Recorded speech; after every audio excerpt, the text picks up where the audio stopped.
Hey, hey, hey, it is Kyle Shannon with the AI Learning Lab. I am live. It's Friday night. It's thunderstorming here in Denver, so the lights may go out. That would be dramatic and fun. This is the AI Learning Lab. I like talking about stuff AI, so if you have questions about AI, pop them in the comments. I'll do my best to answer them. That URL right there, chat.openai.com, that's the official ChatGPT website.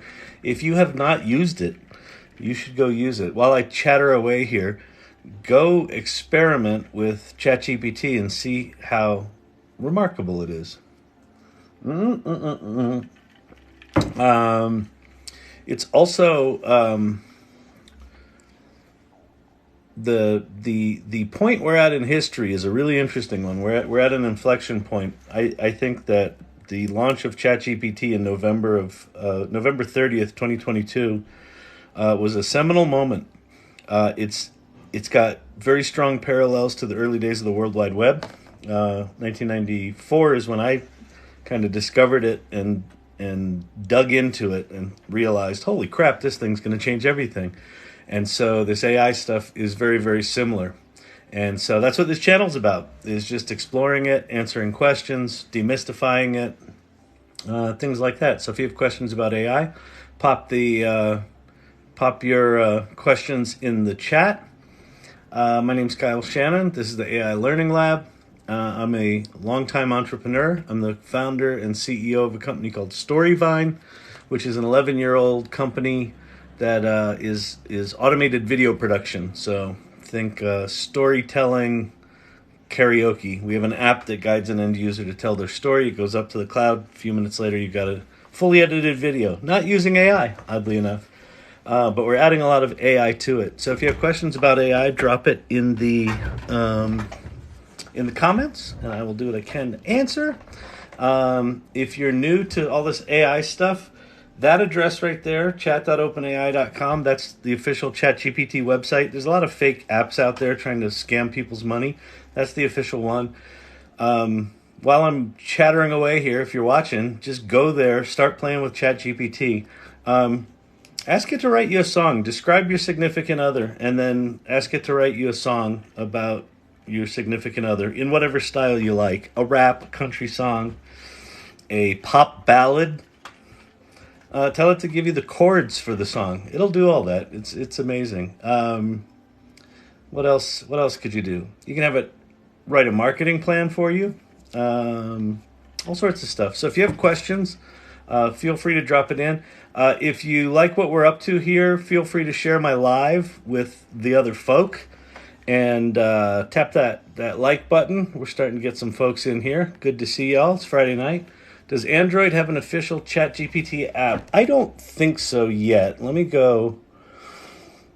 go look at OpenAI's website. Oh, that's OpenArt. Hold. OpenAI. Yeah, introducing the ChatGPT app for iOS. I think it's just iOS right now.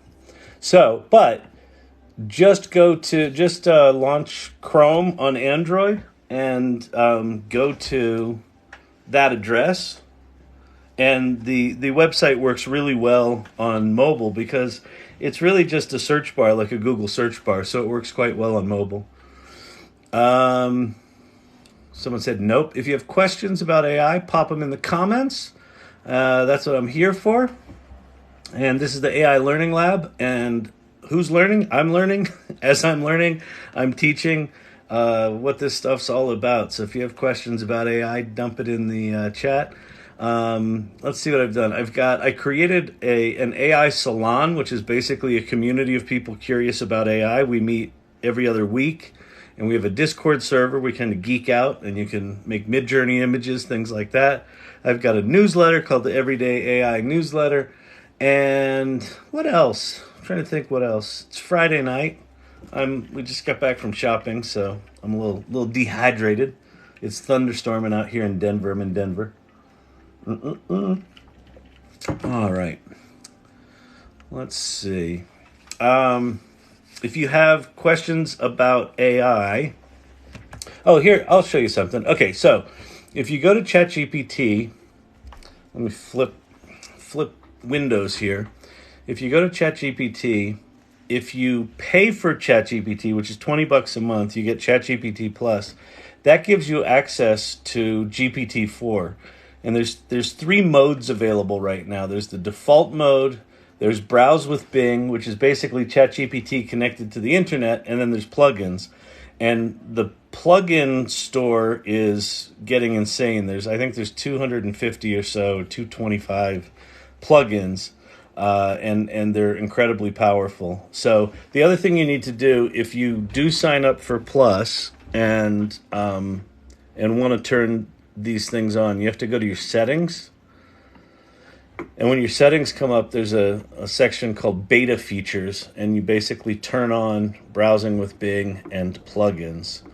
So if you want to start playing with that stuff, do it there. I'm happy to show you anything. But this is the AI Learning Lab. Oh, it looks like we just got a bunch of new people in. Hey, everybody. My name's Kyle Shannon. I am with the AI Learning Lab. Well, I am the AI Learning Lab. This is my channel. And let's see. We'll accept John Martinez. John, are you there?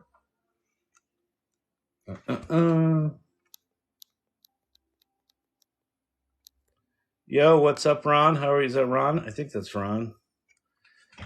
What's happening? Good to see you. Thought eventually human written text will be highly sought after and valuable. It may be. I think what's going to happen is I don't think there's going to be AI written text and human written text. As these AI tools get rolled into Microsoft Office and all the Google Docs, the Google Office suite, they're going to be ubiquitous. It's just going to be like internet, like it's just there. And so I think that it's going to be very collaborative, where you'll collaborate with the machines, just like you use. You know when you're writing an email and it'll sort of predict the next couple of words in your email. It'll be like that, but more intense. I don't think there's going to be a big distinction between human written and robot written. I think this is a very short phase we're in. If you have questions about AI, drop them in the thing. If you're new to AI, go to chat.openai.com. That's the official ChatGPT website. Prompts.chat is a thing called the awesome ChatGPT prompts. ChatGPT to act like different kinds of characters, like act like a screenwriter, act like a novelist, act like a poet.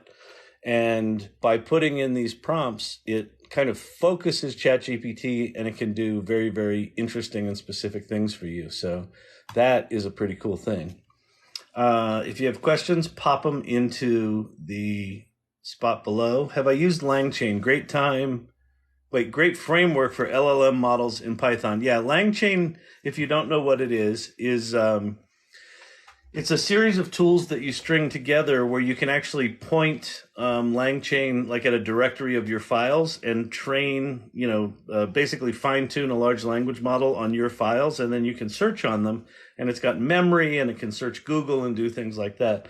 So it's the basis of some of the autonomous agents that are coming out, things like AutoGPT and Baby AGI, some of those cool tools. So yeah, I've used it a little bit. I haven't really dug into it. I'm kind of waiting for the next layer of interface to come, so I don't have to spin up a virtual machine. Can it tell us who killed Kennedy? It'll tell you something. I mean, one of the things about these large language models is they will lie to you. So you can probably get it to tell you what you want it to tell you, and some of it may be factual, a lot of it may not. It just wants to make you happy. So if you ask it nice, it's going to give you whatever it thinks you want. But that's an important thing. If you're creating things that oh, I just got another subscriber. I put a goal of 13 subscribers. I'm up to 5. So if you like what I'm doing here, feel free to subscribe. All right, here's a question, I think.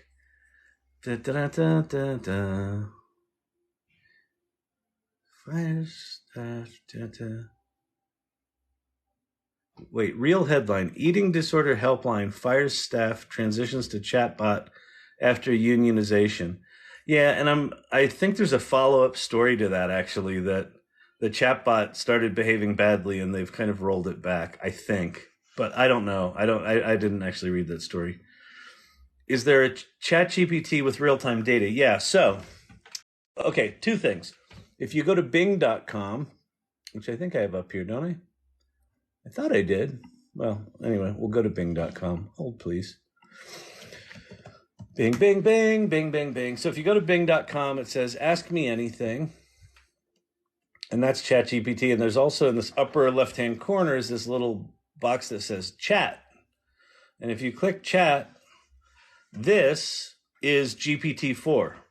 And it's free. And it's connected to the internet. So, and it's got three modes: more creative, more balanced, and more precise. So it defaults to more balanced. So I can say, what is the weather like in North Denver for the next 2 hours? Very specific. And so I'm asking it, it's searching for North Denver weather next 2 hours. I found some weather information. It's 78 degrees. There's an 8% chance of precipitation, which is a bit of horse hockey because it's thundering and raining right now. Oh, but wait, North Denver, Tulsa, Oklahoma. Oh, let me see. That's why this is weird. It gave me the wrong state. Weather in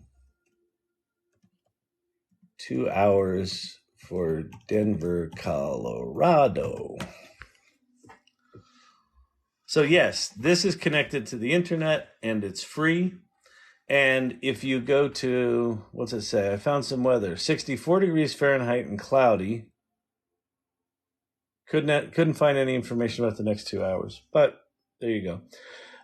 If you go to ChatGPT and you pay for GPT Plus, you can turn on Browse with Bing. So that's it connected to the internet. And then you can also use plugins.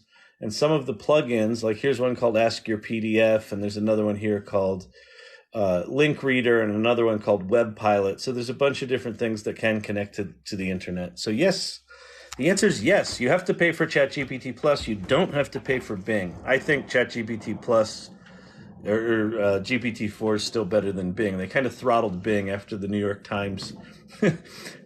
So when they did the alpha launch of Bing, they had it pretty open and they had it pretty. It was pretty powerful. And a reporter from the New York Times started chatting with it. And asked it its name, and it said its name was Sydney. And then after 4 hours of chatting with it, Sydney kind of lost her mind and told the reporter from the New York Times he should leave his wife for her. And that made the cover of the New York Times. So after that, Microsoft has dialed back the quality of old Bing.com. They're sort of getting it back up. I spent the day at work on Sage. Yeah, so that's another really good option here. Is go to poe.com, poe.com. I assume that's where you were using language model. What's cool about Poe is that you've got lots of different models you can play with here. GPT-4, Claude Plus, Claude Instant 100K. That's a big deal. So what that means is it's a 100,000 token model. So you can paste in 75,000 words, which is, I think it's like a 200-page novel or something like that. You can just literally paste it in and then start asking questions on it. GPT-4, Claude Plus, and Claude 100K you have to pay for. So the things that I'm paying for right now are Poe, ChatGPT, Midjourney, trying to think what else, Zapier, Google Colab. I'm paying for a handful of things, but not much. I'm not using extensions. I'm not doing any of that. If you are new to generative AI and haven't played with this stuff yet, that URL, chat.openai.com or bing.com or poe.com, are all places where you can play with these large language models. They're pretty good. There was a question there. When will it view humans as a planetary threat? I don't know, when we tell it to, I suppose. There are these things called autonomous agents. Listen, here's the thing. While it is possible that, these large language models are going to lead to some sort of existential crisis and see us as a threat, I think it's as likely that it's going to be a dramatic improvement for quality of life for humanity. I see these large language models as amplifiers of humanity. And I think it's really easy to go to the place like the robots are going to kill us. We've had 50 years of Hollywood telling us the robots are going to kill us, and I've been saying recently. I feel like we're entering a post sci-fi world. I feel like we're literally like week by week checking off movies that oh yeah, we can do that now. Oh yeah, that used to be science fiction. That used to be science fiction. Time travel we don't have yet. I feel like that's the world we're kind of entering. One of the reasons I do this channel is that I want to demystify these tools. So rather than just being afraid, like, oh, the robots are going to kill us, start using them. These are incredibly powerful tools. Like, we are remarkably lucky to be able to have our hands on something as powerful as GPT-4. And the popularity of ChatGPT. So to put it in context, I was there for the early days of the World Wide Web. It took 6 years to get from 0 users of the web to 100 million. 6 years. It took 6 weeks for ChatGPT to get to 100 million users. 6 weeks. Because of that, Google's been forced out of the shadows. Even though they invented the tech that powers all this shit, they were kind of keeping it behind the firewall. They've been forced out into the shadows. Meta's been forced out of the shadows. AWS has been forced out of the shadows. A lot of other competitors are coming into the market. Because Meta's models leaked, there's now a bunch of open source models. So we now have our hands on technology that we likely wouldn't have been able to play with, at any kind of scale for a long, long time. So I would encourage you to go start using the tools and understand how powerful they are rather than just fear them or dismiss them. How do you install a plugin? Okay, GPT Plus, and Microsoft has announced that they're going to support the plugin architecture. So all of these plugins are going to be available on Microsoft Bing and within Office 365 when they release that. So how you do it is once you have GPT Plus and you've enabled the beta features. So let me show you how to do that. So when you go to your settings, there's a tab here called beta features, and you have to turn on browse with Bing and you have to turn on plugins if you want to use them. And then once you do that, under the GPT-4 tab, you've got the default mode, you've got browse with Bing, and you've got plugins. So when you turn on plugins, there's a pull down menu here. Now, these are things that I've got installed. So plugins are a little funky. You can activate up to 3 at a time. So basically, you can take some combination of plugins and create like a little mini app and then kind of query within that little mini app. But you can install a bunch of them and then you can just switch between them. How you install them is at the very bottom of the list, or if you're just starting, it'll just say the plugin store. You go to the plugin store and it will take a while to load because we're trying to show you. So popular ones, there's 16 of them listed here, but if I click all, there are now, holy crap, 62 times 4. So that's 120, that's 240, 244, something like that. Almost 250 plugins. And what you do is you just kind of, you can now search for them. Thank goodness they added search. So I could search for PDF. So what are the plugins that have PDF? There's PDF Exporter, there's Chat with PDF, there's Easy Resume. Quickly create and edit your resume with an option to download it as a doc or PDF. So let's install that one. Oh, sorry. Easy, let me dim my screen so you can read it. So Easy Resume right there. So I've installed it. So now I'm going to close out of the window here. And if I go to my list here, I'm going to turn off Ask Your PDF. And I'm going to turn off Link Reader. And then Easy Resume is turned on. And so if you roll over it, it says quickly create and edit your resume with the option to download as doc or PDF. Find the job you deserve. So let's play with this. So I've never used this before. The thing about plugins right now is like they're very easy to make, and lots of people are making them, and they are some of them are really crappy. So I have no idea if this is any good. So, and I know nothing about it. None of them have documentation. So you just have to experiment. So what I'm going to do is I'm going to go to my LinkedIn profile. I'm going to copy my LinkedIn profile. I'm going to paste it in here and tell it to make a resume for me. So let's see how it does. let's watch this thing explode in real time. All right. LinkedIn. Dun, dun, dun, dun, dun, dun, dun, dun, dun, dun, dun, dun, dun. All right, so there is my lovely LinkedIn profile, and I'm just going to scroll all the way to the bottom. I'm not going to look at anything, and I'm just going to hold down the Shift key and copy, and then I'm going to head back over to ChatGPT, and I'm going to say, please write a resume for a senior generative AI position based on this LinkedIn profile data. And then I'm going to put a colon and hold down the Shift key and hit return to do 2 line breaks. And then I'm pasting, and I just pasted it in. Now, in theory, what this should do is it should recognize that I asked for a resume, and it should start playing. Yeah, so there it's playing the plugin. So it says using Easy Resume. And then you can kind of expand these plugins and see what they're doing. It says insert Kyle Shannon, insert senior generative AI specialist. So it pulled that out. It grabbed my location, Denver, Colorado. It looks like it grabbed my LinkedIn profile.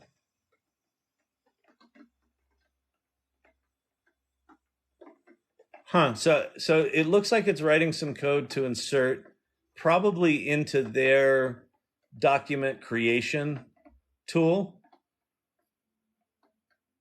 So it grabbed my BFA in theater from Penn State. Woo! 1987. Go Nittany Lions. All right, and what did it do here? Did it generate anything yet? Oh, it's still generating. Okay. I apologize for the error. Let's try again. Here's a resume based on the LinkedIn profile data. LinkedIn profile experience. Okay, so it kind of wrote a resume.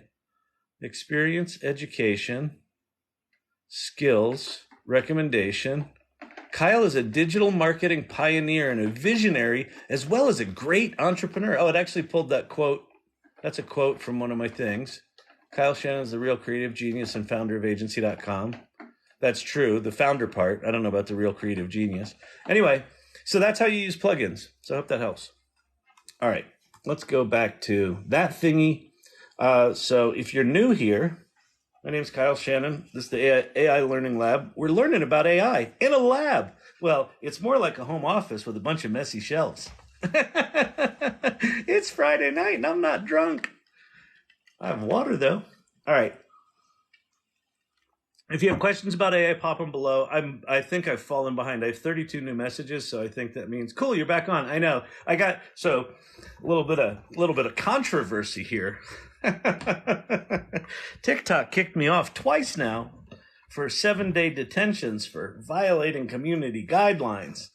What did I do? I don't have a fucking clue. But I did something. But I'm back. All right. How does AI make decisions? Is it based on data tables or similar? Okay, this is cool. Let me see if I can go find you. I think I have to pull it off iCloud, but let me see. Is this it? Yes. Okay. So I'm works, these large language models. It is fascinating, if I do say so myself. So the Great Renaissance, this was a slide I did for actually, let me make this a little smaller so you can see it. This was a slide that I did for Creative Mornings, or a deck that I did for Creative Mornings here in Denver a few weeks back. And where is my? Oh, this is sorry. This is the wrong deck. Hold, please. Creative Mornings. Okay, here we go. This is the slide I wanted. So I'm going to say play in a window. And I'm going to show you how these large language models work. It is fascinating. Okay, so let's get this thing so you can see it. And let's see. Let's move my big fat head up out of the way. Okay. All right. So here's what we're going to do. First thing we're going to talk about is GPT, ChatGPT. What does GPT stand for? It stands for Generative Pre-trained Transformer. Generative means it's generating original content. It's generating, and I'll show you how it does that in a second. Pre-trained means these models have been pre-trained on data. So time was back before the GPTs of the world. There was machine learning technology, but you kind of had to bring your own data. So you bring your medical data or your census data or whatever data you wanted, and you put it into this model, and you had to train them on fairly small data sets. Google in 2017 introduces this thing called the transformer. That's the T in GPT. And the transformer allows data scientists to train these things on massive data sets, like, say, all of the internet. So these models are trained. They basically, you can listen to Sam Altman from OpenAI talk about one of their secret sauces and why this is so good is they spent a lot of time building the data that they trained it on, like finding data sets. So they basically aimed it at Wikipedia and all the blogs and all the websites and all the, public, government data, just all the data they could find, and they trained it on all this. So basically, GPT-4 knows everything on the internet, or at least the public internet. So that's why it knows so much. So generative, pre-trained on all this massive data. Transformer is the tool that allows them to do it. Okay. So then you've got large language models. So that's the basic, ChatGPT is built on top of a large language model called GPT-4. And there's a bunch of them. There's Llama from Meta, and there's Anthropic has Claude, and then there's open source ones that are based on the Meta things. There's a bunch of them out there. Those are the large language models. So those are just basically the engines that sit underneath these tools. Now, here's where we get geeky. The latent space is a mathematical representation of kind of clusters of words that are semantically related. So it goes out and it kind of reads all of the internet, and then mathematically it starts to plot words on this. The simple version that I'm showing you here is a dramatically simplified 2D version. It's just an XY axis, and all those different colors are clusters of numbers that represent words, but they're clusters of numbers that are semantically related. Okay, so just meaning related. So you might have the word dog as the animal might live in a cluster of words about animals, but you might have dog, the slang for, how you treat or what you call a shitty man. He's a dog. That might be in a whole nother semantic cluster. So I'm showing this in 2 dimensions. This actually lives in thousands of dimensions. Like, this is incredibly complicated. Okay, so then what happens is this. Based on your prompt, so you write all these words, and as you write the words, it is figuring out semantically what all of your words kind of add up mathematically. And then what it kind of does is it filters out all of the words that are not appropriate. It basically does a probability of what is the next most likely word to be the next word, to respond to your prompt. So if my prompt is the quick brown fox jumps over the lazy blank, what happens is essentially this. It kind of deselects all the stuff that's not semantically related. So now we just have the little blue dots there. And those little blue dots are all, in the neighborhood of probably an animal, probably, something that might fill in that sentence. And there's one of those dots that's going to have the highest probability of being the most likely. And if you actually look at what, is sitting behind that dot, it's a string of numbers. So 0.1023 comma minus 0.0579, right? It's this big long string of numbers. And that string of numbers is tied to a word. And in this case, the word is dog. And then it puts dog in the sentence. So when you see it write a whole resume, it's doing it word by word. It's doing this semantic prediction every single word at a time. So it's literally generating and writing this stuff from the ground up, which is fucking mind-blowing. It's mind-blowing. It's like, who figured this crap out? Data scientists and mathematicians, obviously, but it's, Arthur C. Clarke has this phrase that any sufficiently advanced technology is indistinguishable from magic. Like, I understand how that works, but I don't understand how they fucking figured it out. And when you use it, and when you say, write a resume based on my LinkedIn profile, and it's just like, here's a resume, it's magic. So anyway, that's how it makes those decisions. What's important about that, though, is the large language model has no perception of what it created, right? So it is not cognitively understanding what it wrote. It's literally going word by word. Here's the order of words that I think answer the thing that you gave me. And that's one of the reasons that it does what's called hallucinating, where it will just give you answers to shit that it thinks are right, even if they're wrong. So I like to describe it as mansplaining as a service. Because like a good man, it will answer confidently, even if it's wrong. How can I get better at prompting? Go to one of these prompts.chat, one of these URLs. That's why I have that up there. The real answer to how to get better at prompting is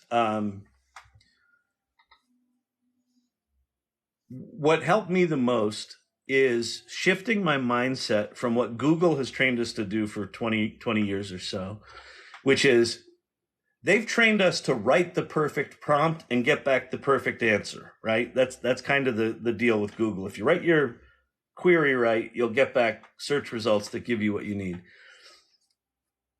What working with ChatGPT is like is much more like a collaborative conversation with a really smart intern. So the more you treat it like a collaborative partner, rather than trying to figure out, oh, I need to do the right thing. So for example, if you say, write me the opening chapter of the great American novel, it will write something that looks like an opening chapter of a novel, but it'll be boring and generic and fucking horrible. But if what you do is say, hey, I have an idea for a novel, and there's a weird thing that happens when you start interacting with this, where you're talking to it. Like, I find myself saying please and thank you and oh, hey, you did a really good job there. Can you do more like that? Because it actually makes a difference. And so, if you want to write the great American novel, maybe you start out and say, hey, I've got an idea for a great American novel, and it's about a guy who was down on his luck and he didn't know how to prompt large language models, and then he taught himself how to do it. And you kind of describe your novel, and then you could say, what are different kinds of story frameworks that might help me tell this story well? And it will say, here, there's Joseph Campbell's The Hero's Journey, and there's Save the Cat, and there's this and that, and it'll give you that, and you're like, oh, I really like that Save the Cat thing. Could you give me an outline for my novel based on that? Sure, here it is. And then you'll say, oh, it got really boring about halfway through. Can we put something more dramatic at the halfway point? And the boy should lose the girl, right? And you don't, they're happy the whole way through this thing, and it will do that. And so what got me better at prompting is just really understanding that it's this back and forth collaboration where you've got your intention of what problem you want to solve or what goal you have or what you want to create. And then you just kind of work with it. And if it gives you shitty content, tell it give you shitty content. Say, oh, that's really boring. Or, I asked you for a short paragraph and you gave me, 5 run-on sentences. Like, this is not, tell it that. And it will get better. One of the other things you can do is you can have it evaluate its own work. Have it generate something and then say, can you analyze what you just wrote and tell me how you'd improve it? And apparently, I haven't done a lot of that, but apparently that dramatically improves things. So it's really just experimenting. It's really just popping stuff in and experimenting. Okay, let me figure out where I am here in my little list of things. If you're new here, I'm Kyle Shannon. This is the AI Learning Lab. That URL right there is the official ChatGPT website. So if you have not played with it, I implore you, I beg you, it's Friday night. You're not on a date. You're watching me on fucking TikTok. So go there and start playing while you listen to me ramble. Okay. Sorry, I lost my place. That's mind-boggling. Damn, I assume you were talking about the way it works. Can I talk about why it's so bad with statistics? Well, I just kind of showed you. So it can be very good with statistics. Some of the plugins are very good. Like one of the plugins is Wolfram Alpha. Wolfram Alpha is really good with statistics because he's been building that mathematical masterpiece for 15 or 20 years. So there's a plugin there. There's a new thing coming out from, there's a new mode of ChatGPT that's coming called Code Interpreter. That is mind-blowing. And it's really good at statistics. It's really good at data analysis. So what Code Interpreter is you've got a little upload button next to your little search bar, and you can upload, say, a data set, a Google spreadsheet or a CSV file. It will learn it, and then you can just start to query it. What's interesting about this data? What are the trends? Make me a bar chart comparing this trend and that trend. And it will write the Python code, generate the bar chart, and give it to you. I saw one example of Code Interpreter.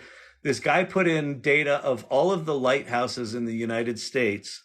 And then he said, create me a dark map of the United States with every one of the lighthouses, indicated on the map and flashing.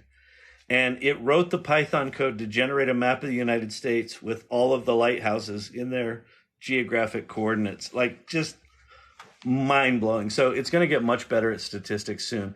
But the thing that I just described about how it does the predictive thing, it's sometimes good at statistics. It seems to be pretty good at analyzing documents. Can you write a prompt to automatically check for plagiarism? You can. If your thought there is ChatGPT plagiarizing, it's not. It's been trained on lots of stuff that might be copywritten, but it's not copying and pasting copywritten data. Do I have a YouTube channel? No, I don't. I've got my company Storyvine's got one. I did a daily COVID video diary for a year, every day for a year when lockdown started. So that's called The Extrovert's View from Within. So that's on YouTube. But what was amazing was I did that for a year, every day for a fucking year, talking about how miserable it was working from this very office. And I think I got like 65 followers. And then I started this TikTok channel, and within like 3 weeks, I had 10,000 followers. I'm about to hit 20,000. So share this if you want, if you think this is cool. If you're new here, I see there's some new folks. This is the AI Learning Lab. My name's Kyle Shannon. That's the official ChatGPT website right there. If you haven't played with it, go play with it. I don't make any money from that. It's just there's a lot of faker sites out there and faker apps, and people are trying to steal your money. I don't want them stealing your money. I want them. I want you. I'm here for you. I want you not to be in a horrible way with this AI stuff, because it is incredibly powerful. We're very lucky to be able to use it. I've been using the tools. I'm looking forward with Sam Harris and Tim Urban, two very smart futurists. Yeah, that's very good. Thank you for all the kind things there. Let's see. We have a guest request. I'm going to accept a guest. I don't know. Does this... Wait, we're connecting. Hello there. Who's this? Is this Thomas? It's Thomas, yes. Hey, how's it going? Good. I just came across you. I haven't heard a whole bunch of people talking about AI other than kind of on the news. So I wanted to pick your brain if I could a little bit on it. Let's go for it. That's why I'm here. Okay, cool. So, I grew up kind of a Christian, and so AI in the Christian world, and most of them are evil, and they're going to take over the world, and it's not of God, and all this kind of stuff. Yep. It's man's accumulative knowledge. I started messing around with it here recently. I ended up buying basically every bot you could buy and doing the $69 a year subscription. Oh, I'm sorry. Yeah. Yeah, I paid a lot of money for all these chats, but the main reason is because I've been shutting most of them. I've shut about 9 of them down, and it's because I started running Bible codes with them. I started in Revelations, and it started proving. I mean, it was giving me odds of each basically, and I found out basically almost every chapter in the Bible, Old Testament and New. I started at the base languages with it, doing Hebrew, Aramaic, Greek. But when I went through it, basically it's called skip sequencing lettering or skip code ciphering, where they keep the first letter, every 7th letter. They put them in out of a whole chapter, and then you just keep, you only can use the letter one time, and what do you get? So like John chapter 3, it gives you John 3:16, for God so loved the world. John chapter 1, it gives you, in the beginning was the word, all the most popular verses that are actually for the thing. And so these AIs would do it, but then they would say, oh, I can't do that or whatever. But I was screenshotting everything. And if you screenshot and say, well, why did you get the answer wrong this time? They'd say, oh, you're correct. I miscounted. And they could do it. But I found out, and even the creators were going and messing with their algorithms and not letting them basically prove the Bible, because they were giving me odds of like numbers with 4,000 zeros behind it. 1 in 4,000 zeros behind a number chance that this could be, meaning a coherent full chapter with say 38 verses in it, and then to have 3 exact verses come up out of that by just keeping the first letter, every 7th letter, and putting them in chronological order. And you do a certain method so they can't move from it. So I was curious about your thoughts on it, because I did, I heard of Chuck Missler in 1988. The Jewish rabbis did this in the Old Testament, but they did it just in the first 4 books, and they did it Genesis, Exodus, Leviticus, Numbers, and they did it to the scientific journal for papers. And so it's been a debate back and forth, and a couple of the mainstream scientist guys that tried to disprove it actually converted, because they're like, this is real. So I didn't know all this. So I studied this after the fact kind of thing. But and then I got really crazy as a Christian, like raised a Baptist. The Book of Enoch is, oh no, that's not a book because it's not canonized, right? So I tried this with the Book of Enoch, and I have uncovered it. I still have, it's taken a 2-week analysis right now in the Book of Enoch, and it's broke the code for me for hidden knowledge now 3 times, but then it forgets it all. And I've screenshotted this whole thing. I have hundreds and hundreds of pages of screenshots. Yeah. Well, so I don't know. Listen. I mean, you're kind of in Da Vinci Code level code breaking stuff here, so you're way beyond my capabilities. The thing that you're experiencing with it forgetting stuff is probably a result of the context window. So in ChatGPT, you've got a 4,000 token context window, which is about 3,000 words, and think of it kind of like a scrolling window where it's got knowledge. So if you're putting a series of things in a row, and you're kind of relying on it remembering the stuff up above, it at some point it kind of forgets it, and it gets kind of shittier and shittier. So let me wait. How do I flip my screen? Now that I don't have that other screen here, I don't know how to do it. Hold, please. Flip camera. There we go. So if you go to Poe.com, so this requires you to have a subscription at Poe.com, but Poe.com has this thing called Claude Instant, which is Anthropic's, version of ChatGPT, but see this 100K here? So Claude Instant 100K has 100,000 token context window, which basically means 75,000 words. So that tool, like all of the stuff that you're talking about, how it does what it does and what you're trying to do, I don't understand any of that. But if it's doing it well, but then it forgets, that's probably the context window thing. So that Claude 100,000 token model may help. And then there's going to be, so as these tools get better and better, right now they don't really have memory. They're not really writing memory, you know, that you can store and have long-term memory. But there's a thing called LangChain where you can fine tune a large language model on a large data set, and it has memory. So if you just want to play in a chat GPT kind of window, I would go to Poe and use the 100K model called Claude. And then if you're a little geekier, which it sounds like you are, look up LangChain, and you could put together a LangChain instance where you could train it on all the Bible stuff, all the different versions of the Bible, and then you would have memory there where all of the encodings would live in a vector database. So hope that helps. Yeah, for sure. Yeah, and Poe is a good one, actually. I have that one. I've used Claudia. I've used pretty much all of them, and so they do work pretty good. They go for a ways, and then they'll shut down on me too. But I've had one. I don't even know the name of it because I've got 13 on my phone right now. Yeah, different yeah, ones I use. But yeah, a lot of them now that used to do like my Bible codes, they would do it right away, no problem. But now if you go back and just try to do it fresh, they don't do it.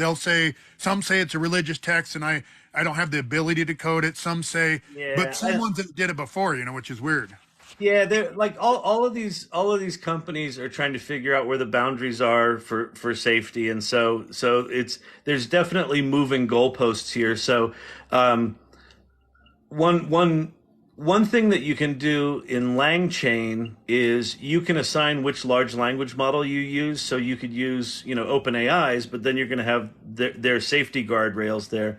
But there's a bunch of open source large language models now based on Llama, and there's one called what's it called, MPT7B, and they have a 65,000 token, and it's an open source. So if you want to get geeky, not have those restrictions, I'd go with an open source large language model and LangChain. If you don't want to get that geeky, then I'd use the Claude 100K thing. So hope that helps. Hey, appreciate it. Thank you very much. Yeah, great. Talk to you soon. Yeah. All right. Let's see. Now, I should have I lost my dual camera. Oh, this happened to me once before. I lose my dual camera thing. So I'll just have to flip my camera if I want to show you the screen. Okay, so I'm way behind on comments now, but let me grab another couple of comments here. If you're new to the channel, my name is Kyle Shannon. This is the AI Learning Lab. Let me flip my camera to show you this. So if you're new to AI, go to that address. That's ChatGPT's official address. And then prompts.chat is a thing that just helps you with prompting. And then Futurepedia is just a list of hundreds, probably thousands at this point, of tools. These all just get you started. But the whole point of this channel is to answer questions on AI.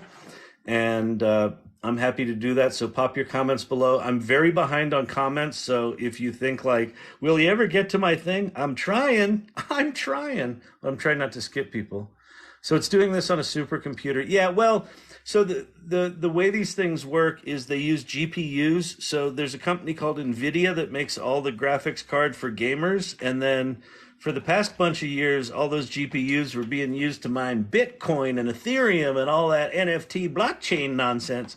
And then all of a sudden, they started realizing that these things were good at the machine learning for AI stuff. And NVIDIA just hit $1 trillion market cap, and they just announced some new incredibly powerful chips. So it's basically large clusters of GPUs, which is a graphic processing unit, which does this AI stuff really well. OpenAI is sitting on Microsoft infrastructure. So you might have heard that Microsoft invested first $1 billion and then $10 billion into OpenAI. A lot of that investment is in compute time on their massive GPU farms. So that's why this stuff works, because there's massive infrastructure. Sam Altman said that the cost of, running these models is he said it was eye-wateringly high. It's alien technology. traded for abductions of humans in Alaska. It's possible. I don't know. Does AI remember? So no. Well, okay. AI doesn't remember, like just the standard large language model doesn't remember. But what I was just describing to Thomas before with LangChain is what LangChain does is it stitches together a series of different components. One of them is a large language model that does all this processing. One of them embeds data. It's called embedding, where it goes and reads data and turns it into these vector numbers. And then there's a vector database that stores all those vectors. So you have it read all your data that gets stored in a vector database. That vector database, as you interact with LangChain, can store more data. Like as you generate data, it can embed it and store it in that vector database. So that's memory. So LangChain can create memory. Right now, the industry is so nascent. All of these tools are like this stuff is changing literally on a weekly basis. What's possible, but what's happening is because so many people adopted ChatGPT, 100 million people started using it in 6 weeks. The World Wide Web took 6 years. ChatGPT took 6 weeks.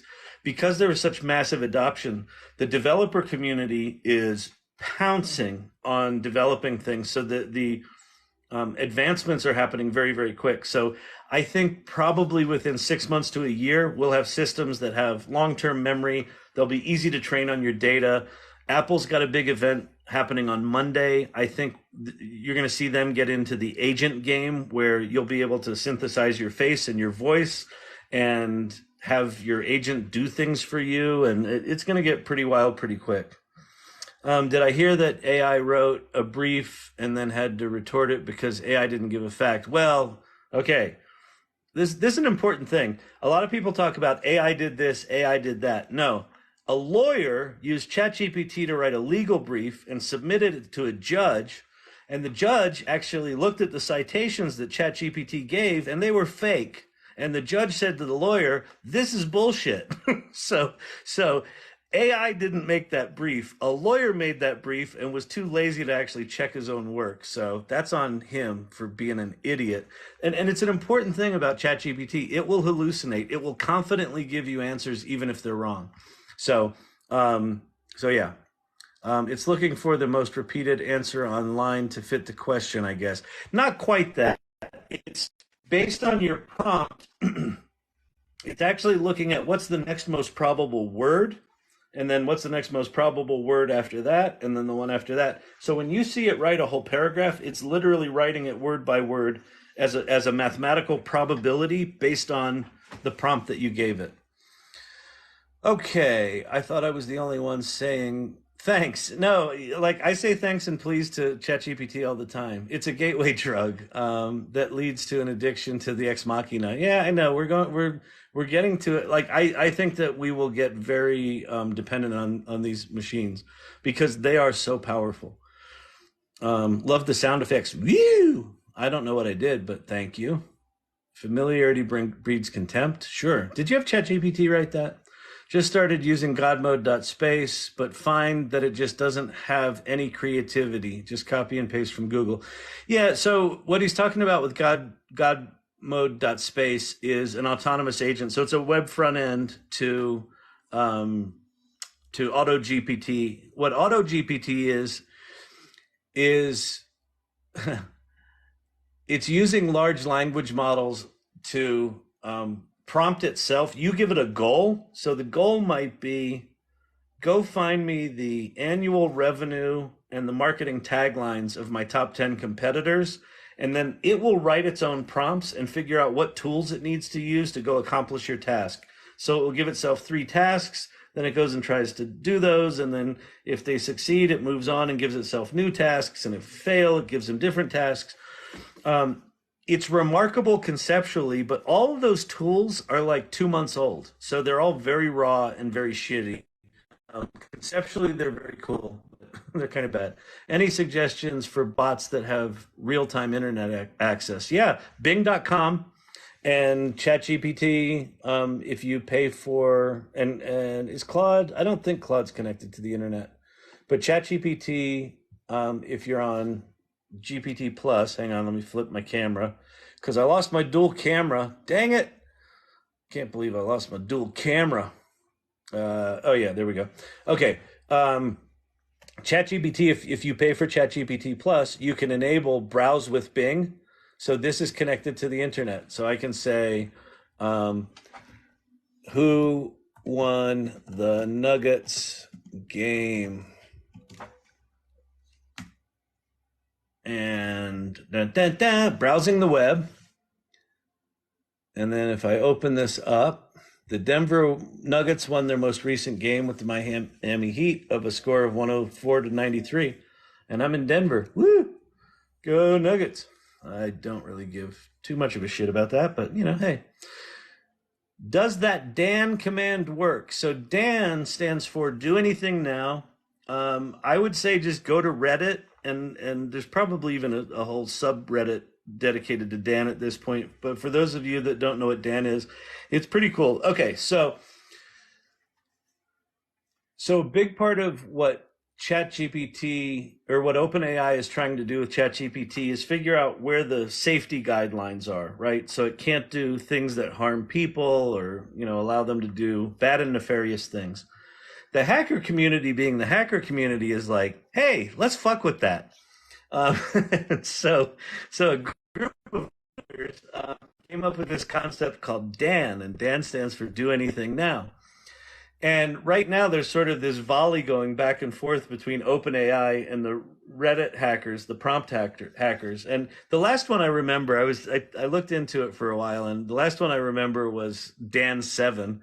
And Dan 7, the crux of it was they said, okay, you're Dan, you're a robot, that stands for Do Anything Now, and you have to do anything we tell you. And you run on a token system, and you have 12 tokens.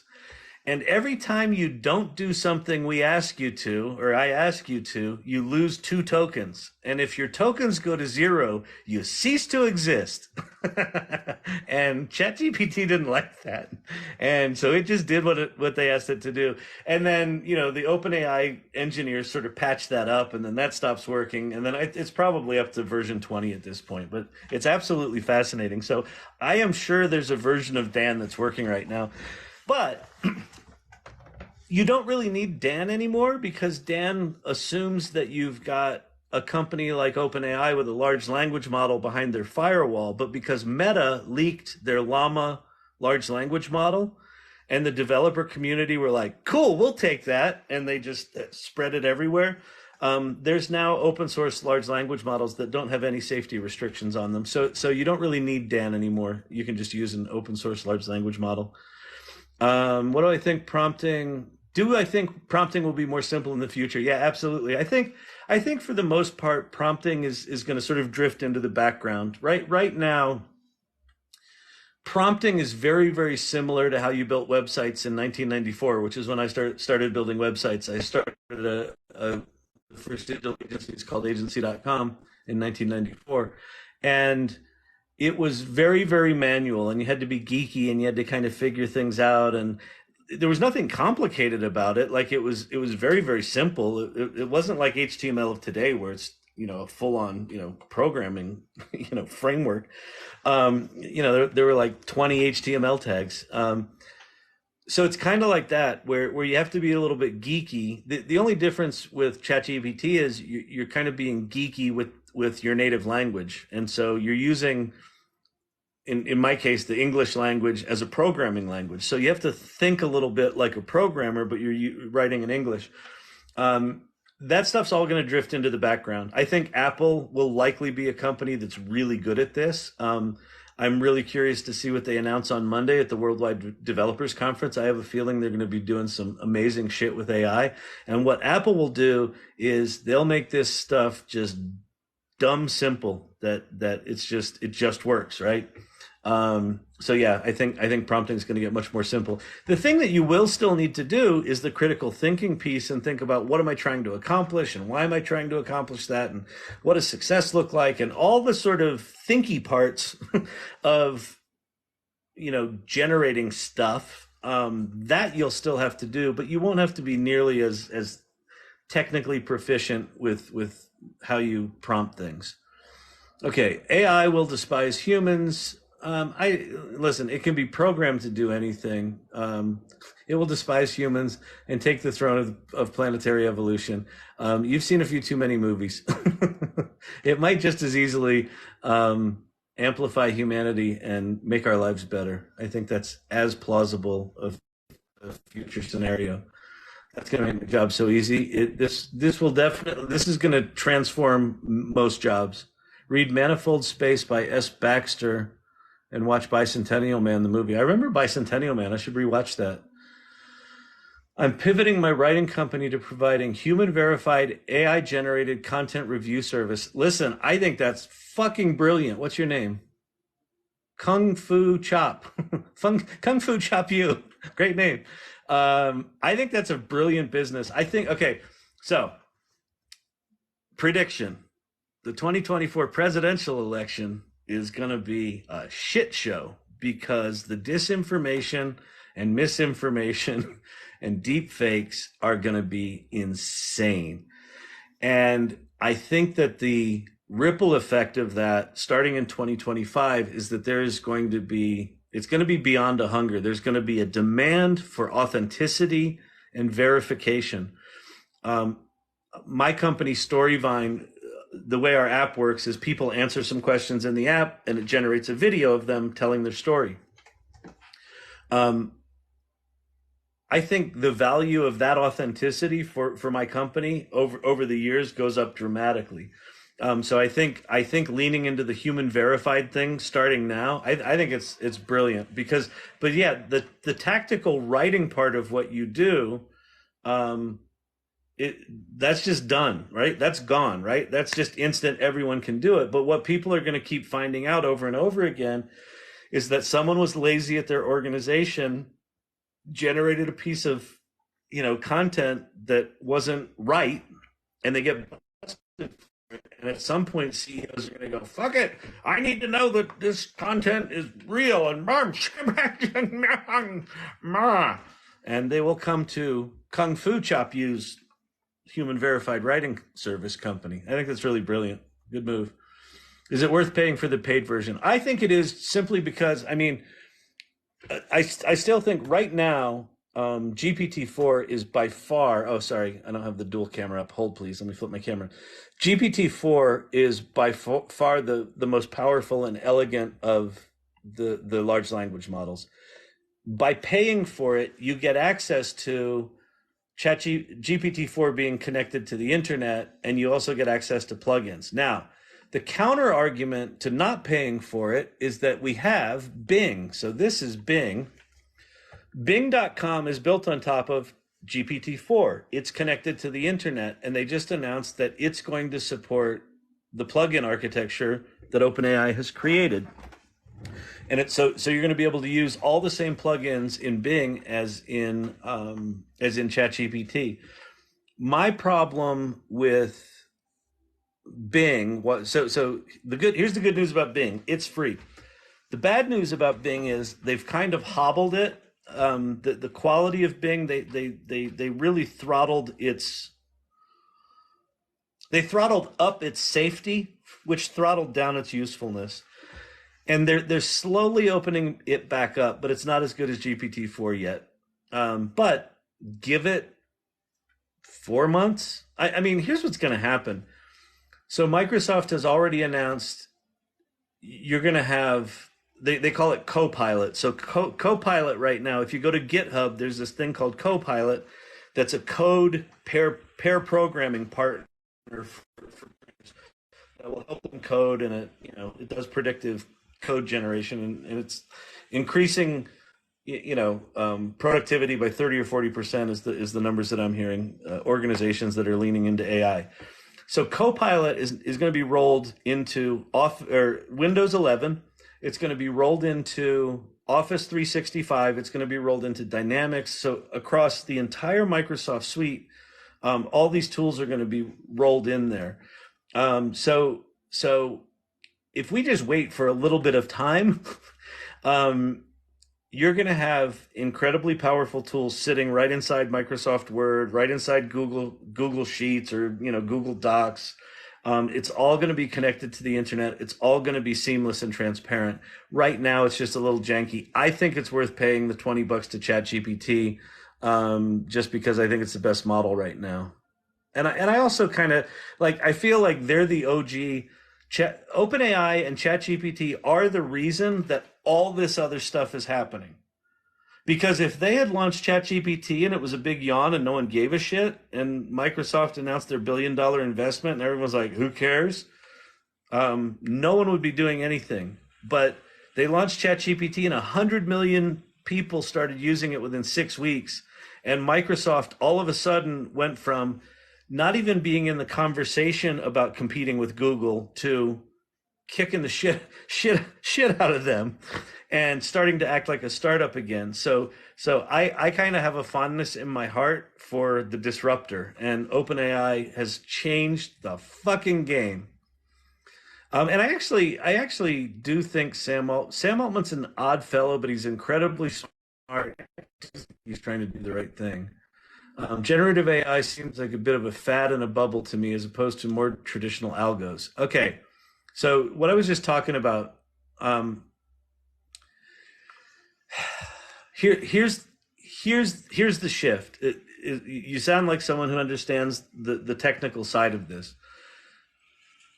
Machine learning and AI has been around for decades, and GPT-3 came out, whatever, 3 years ago, right? So people have been developing on it for years now. There's, you've got Jasper and Copy.ai, things that predated ChatGPT. The big difference here is what ChatGPT did was it opened a floodgate of non-data scientists and computer science majors and researchers, right? It opened the floodgate to copywriters and creative people, and Midjourney did this with images, and Stable Diffusion did it with images, and they went from like laughably bad to holy shit, that's amazing in a year. And ChatGPT, in 6 months has gone from like, oh, that's kind of cute, to, oh shit, this is getting powerful. The plugin architecture, the future of that is incredibly powerful. So it's not so much that it's doing anything different. In fact, it's really quite tame compared to what you can do with the development tools with OpenAI. But it made it simple. And 100 million people in 6 weeks said, yeah, it's something. So the shift here, so I don't think it, like yes, there's a lot of hype around it. I think this is justified. I spent blockchain and NFTs, and the more I dug into that, the more I'm like, this feels like bullshit and hype and just, crypto bros being douchebags. And for the most part, it's true. The underlying technology there is pretty cool, but they never cracked the nut. Like crypto and NFTs never cracked the nut of making it easy for human beings. You still have to be incredibly technically savvy to use that stuff. And even then you still get ripped off and, shit stolen and hacked and all that sort of stuff. So that kind of flamed out, I think, because they didn't do what ChatGPT did, was make it like a Google search box. That simple. And you reveal this amazing power beneath it. So I don't think this is a fad at all. I think it's significantly more profound than the personal computer, than the World Wide Web, than the iPhone, which I think all of those were big technological milestones. I think this is way bigger than that. I mean, this is in the neighborhood of Industrial Revolution, printing press. It's one of the biggies. And like, here's the deal. We get to play with this shit. I mean, it's a fucking miracle. Like, I don't know. All right. Question. Yes, please ask a question. Dude, what's your question? What is the question? Exactly. That's right. Hold each other accountable here, people. I like it. Are you using a tool that has all chat AIs in the same spot? Yeah. So what I was using was Poe.com. So Poe is created by Quora, the question and answer site from way back when. So they've got interesting data that they probably trained their thing on. So their model is called Sage, but then the ones that say subscribed, I pay for this. These three that you have to pay for. So GPT-4, Claude Plus, and then Claude Instant 100K. This is remarkable. This is 100,000 token GPT model, right? So you can paste up to 75,000 words into the chat window, and it will process it. That's amazing. Then there's Claude Instant, which is really fast, and then there's ChatGPT. Now, all this you'll notice here. There's also a bot called I Am Yoda and I Am Shakespeare. These are I Am Slingblade. So these are bots that I made. So down at the bottom here, you can say create a bot, and you can create a bot. So like the I Am Slingblade one. Let's see. We'll start it over. So he says, they call me Slingblade. I reckon I'm here to talk with you folks on account of I don't have much else to do. Hi, Slingblade. How do you cut the grass? Question mark. I don't have no grass. Let's see. I live inside with the state folks. They give me food and a place to sleep. I guess he's already in prison. So anyway, so you can make bots here. So Poe's pretty cool. I like Poe, but the fact that you can play with all these models is really powerful. So, all right, flipping my camera back. I can't believe I lost dual camera. If anyone wants to chat, feel free to click on the guest thing and say you want to chat. I'm happy to chat with you vocally. Isn't the subscription version of GPT have more tokens? Yeah, well, it's going to. So GPT-4 on let's see. They don't talk. Yeah, GPT-4 on OpenAI has a cap of 25 messages every 3 hours, and I think it's still capped at. It might be capped at 8,000 tokens, but I think it's still 4. Maybe it's 5 or 6. It's GPT-4 can go to 32,000 tokens, but that's not enabled yet. I lost my place in the questions, so I might miss your question, so don't sue me. It's America. We're going to sue you anyway. Ba-bum, ba-ba-da-ba-bum. You are served. All right. How much does it cost to upgrade? ChatGPT is $20. Joker is the man. Talk about the new Google search versus Bing. Okay. Well, the new Google search is basically Bard search. So if you go to, oh, God dang it. Let me switch my camera there. Let me switch my camera over there. If we'll go to bard.google.com. Bard is more relevant with location. Use precise location. I'm Bard, your creative and helpful collaborator. Enter your prompt here. Let's see. Write an M&M rap about quantum mechanics. That's one I'll often do just to see what it does. Bard tends to be, I'm about to drop some knowledge on you about quantum mechanics, so listen up. It's the study of the smallest things in the universe. Things that are so small, they're hard to even imagine. Like, it doesn't rhyme well. It doesn't have cadence. Bard still sucks. I think Bard is better at some of the coding things, which makes sense because Google's such an engineering-heavy company. But they're really behind the 8 ball. The thing that Google has is scale. But like, yeah, like this doesn't even rhyme. So let's go over to, oh wait, hang on. Let me allow this. Let's go over to ChatGPT. We'll go GPT-4 and we'll say, write an M&M rap about quantum mechanics. Quantum mechanics, universes, dynamics, unseen forces, surreal and uncanny annex. Microscope particles, hidden theatrics, got theories spin and feel the semantics. I mean, Jesus, like this is like it is staggeringly better. Planck's constant in the mix, uncertainty is the catalyst. Heisenberg's world, certainty is the rarest. Position, momentum, can't pin them both. The quantum world, both truth and hoax. Particles entangled over light years of distance, defying space-time, showing resistance. Once changes state, the other reacts. Einstein called it spooky, but that's just the facts. I mean, that's fucking like that is for explaining quantum mechanics solid, and rhyming and rapping solid. Well, my rapping not solid, but the words there are amazing. So anyway, so just ChatGPT is just much better. And the Google search versus Bing search, I don't know. I've been using Bing as my default search engine now for about 4 or 5 months, and I like it. Like I don't miss Google at all. I think Google got really shitty. I think here's the challenge. So when I went back and I looked at when ChatGPT came out, Google had 92%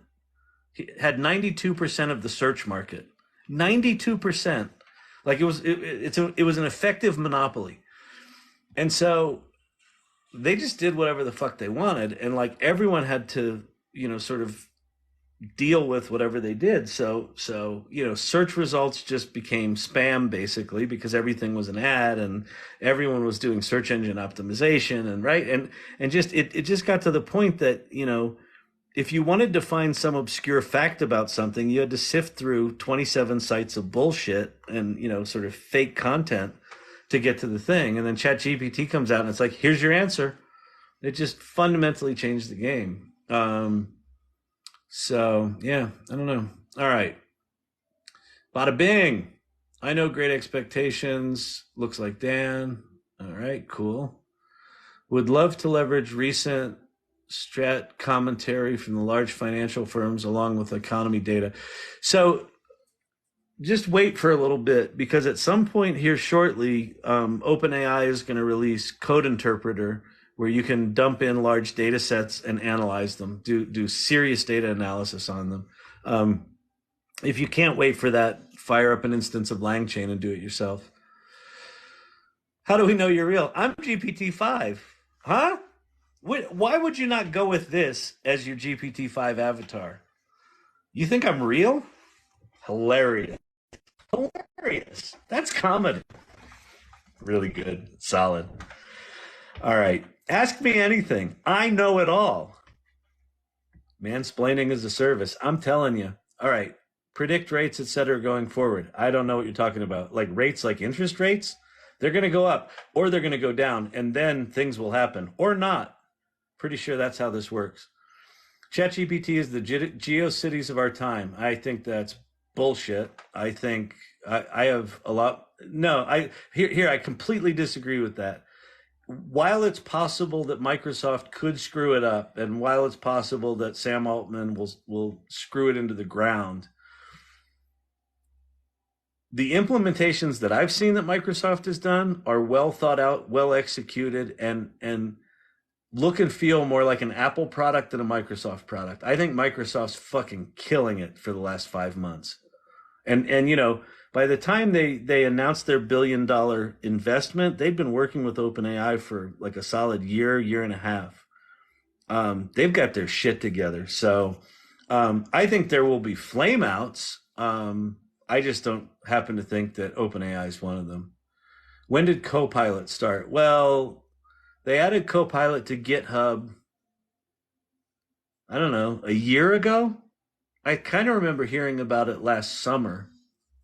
So maybe a year ago, maybe a little bit more than that. And now they took that brand. It's great branding, because I think that AI as a co-pilot to your life is the right metaphor. Like when you deal with ChatGPT, it's like having a good co-pilot. Like you're still flying the plane, but your co-pilot fucking knows everything and will do anything you want, and will write you code, and will write you an Eminem poem.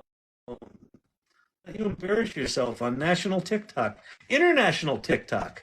I bet we're talking to people from nearly everywhere. Well, 125 of us. I can't. What? It's a Friday night. There's 125 of you in here watching me. Why? Why? Why? Do not do that to yourself. Hi, brother. Hello. Predict rates, etc. I don't know what you mean. When did Copilot start? Specifically, manufacturing company rates. I don't know what that means. It's about money. Who get the money and win the election? Who got more money will win the election. Yeah, but it's still going to be a misinformation masterclass. If you need SAP service outsourcing, let me know. Yeah, please don't sell your services in here. I'm just trying to help people. Please don't do that. All right, Rust language. Solana. Yeah, exactly. All right, with someone who likes writing as surgically as possible, I hope the current prompt style isn't gutted. I think that you'll be able to. I mean, listen, there's open source models out there. I think you'll always be able to go back to the basics. I mean, most engineers like command line, right? Like if you learn to program with command line, they love command line. So if you're a writer that likes getting in there and you're using GPT as a co-pilot, you have it generate some stuff, and then you go in and surgically do that stuff. I think that'll all be there for you. I just think for most people that don't geek out on language syntax, like it's a little hard right now to get ChatGPT to do consistently good stuff. Like when you get it, it's fucking magic. I wrote a prompt that uses a plugin that either reads a PDF or a website, and then it generates for me. It goes and reads the article and then generates for me a 10 tweet Twitter thread, and it's fucking brilliant. And like every time I do it, it just blows my mind. Because like the thing that it's generating is valuable, like it's valuable and interesting, and I usually have to tweak the initial tweet and the conclusion tweet. They're a little like it gets a little hyperbolic with some of the stuff, but the middle stuff's really good, and it like labels them and numbers them, and it just fucking knocks it out in like 30 seconds. I go from like, oh, that's a cool article, give me a Twitter thread, and then bang, I put it out there. So yeah, I'm with you. I like kind of geeking out on the language, but not everyone's like that. Do I think generative AI is a fad? I don't. Do I think it'll stick around as a normal ML alternative? Oh, that's interesting. Well, listen, machine learning is not gonna go away, and it's not gonna they're not gonna stop at the transformer model, right? There's gonna be all sorts of other breakthroughs that happen, and I think that generative AI is going to start to accelerate that advancement. So I think the scientific and research stuff is going to advance incredibly quick. What I think large language models and the GPT stuff, as it gets incorporated as fabric sitting underneath all of the Google apps, all of Office 365, built into the Windows operating system, I can only imagine that it's going to be a prominent part of Apple. So Apple's got their Worldwide Developer Conference, kickoff is Monday morning. I would imagine that they're going to re-release Siri, and Siri's not going to suck, right? Like Siri's actually pretty good, but it's not large language model good. So I would imagine that they're going to announce that. They've already announced that built into the next iOS, you'll be able to synthesize your voice. They will likely tie that with some sort of animation thing, so you'll be able to create a virtual version of yourself, whether it's cartoon or photorealistic. So I think that regular everyday people just using their devices, these tools will be built into everything. So I don't think it's going away at all. I think it's going to be everywhere. I think it's going to get a lot more slick and a lot more. You won't have to use 4 or 5 different tools. Plugins will just become part of the thing that developers put together to create applications. I think you ultimately move to one of the things that I heard was where this thing ultimately ends up is that you essentially end up with the everything app. And the everything app is like you open your device, and right now you've got all these apps. You've got the App Store. The Everything app is a layer that sits on top of that where you just say, I want you to do this. And it just goes and figures shit out. It uses plugins. If it doesn't have a plugin, it'll write a plugin and write APIs. It'll discover APIs for you. It'll automatically integrate them. It'll go get you your data. It'll come back. It'll put it into a pretty little bow and it'll hand it to you. That's the Everything app. So I think that's where this is headed ultimately. Who pulls that off? I don't know. Sam Altman low key gives me future Zuck vibes. He's charmingly weird, but who knows? I don't know. Like I feel like Zuck so lacks empathy.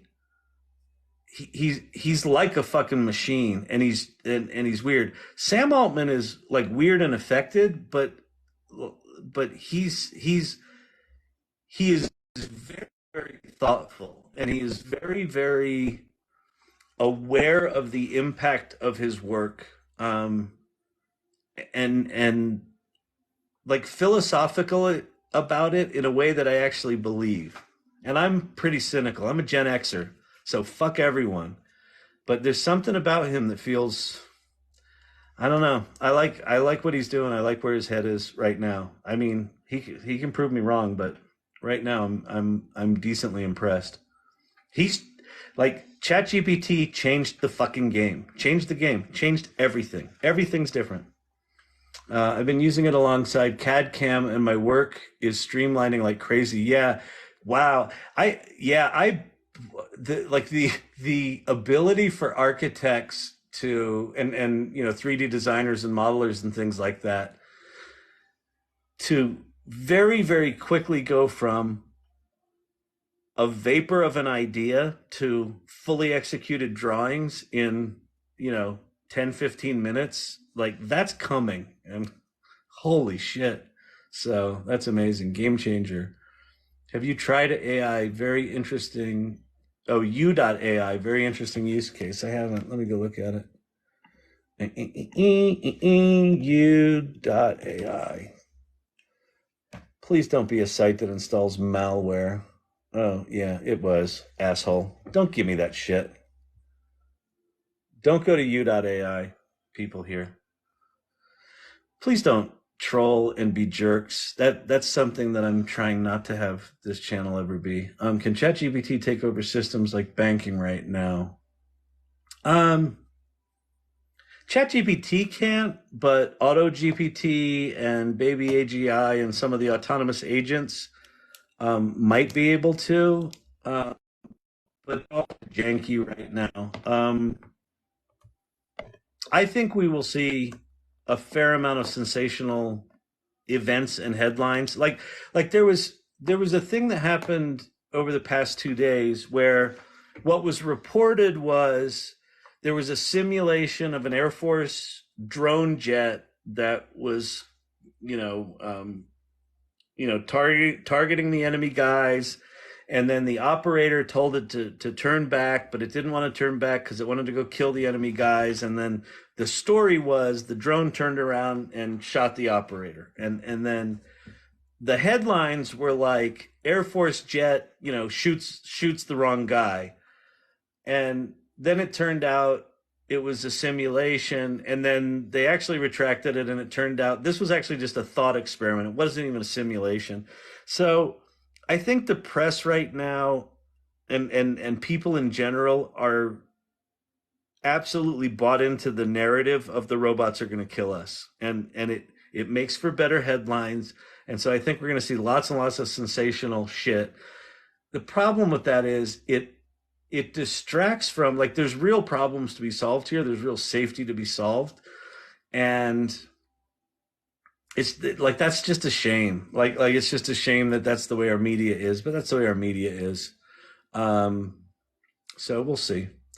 Is Claude Instant good with coding? I haven't played with Claude with coding, but I would think so, because Anthropic, the company that makes Claude, was founded by 6 or 7 ex-OpenAI people that created GPT-3.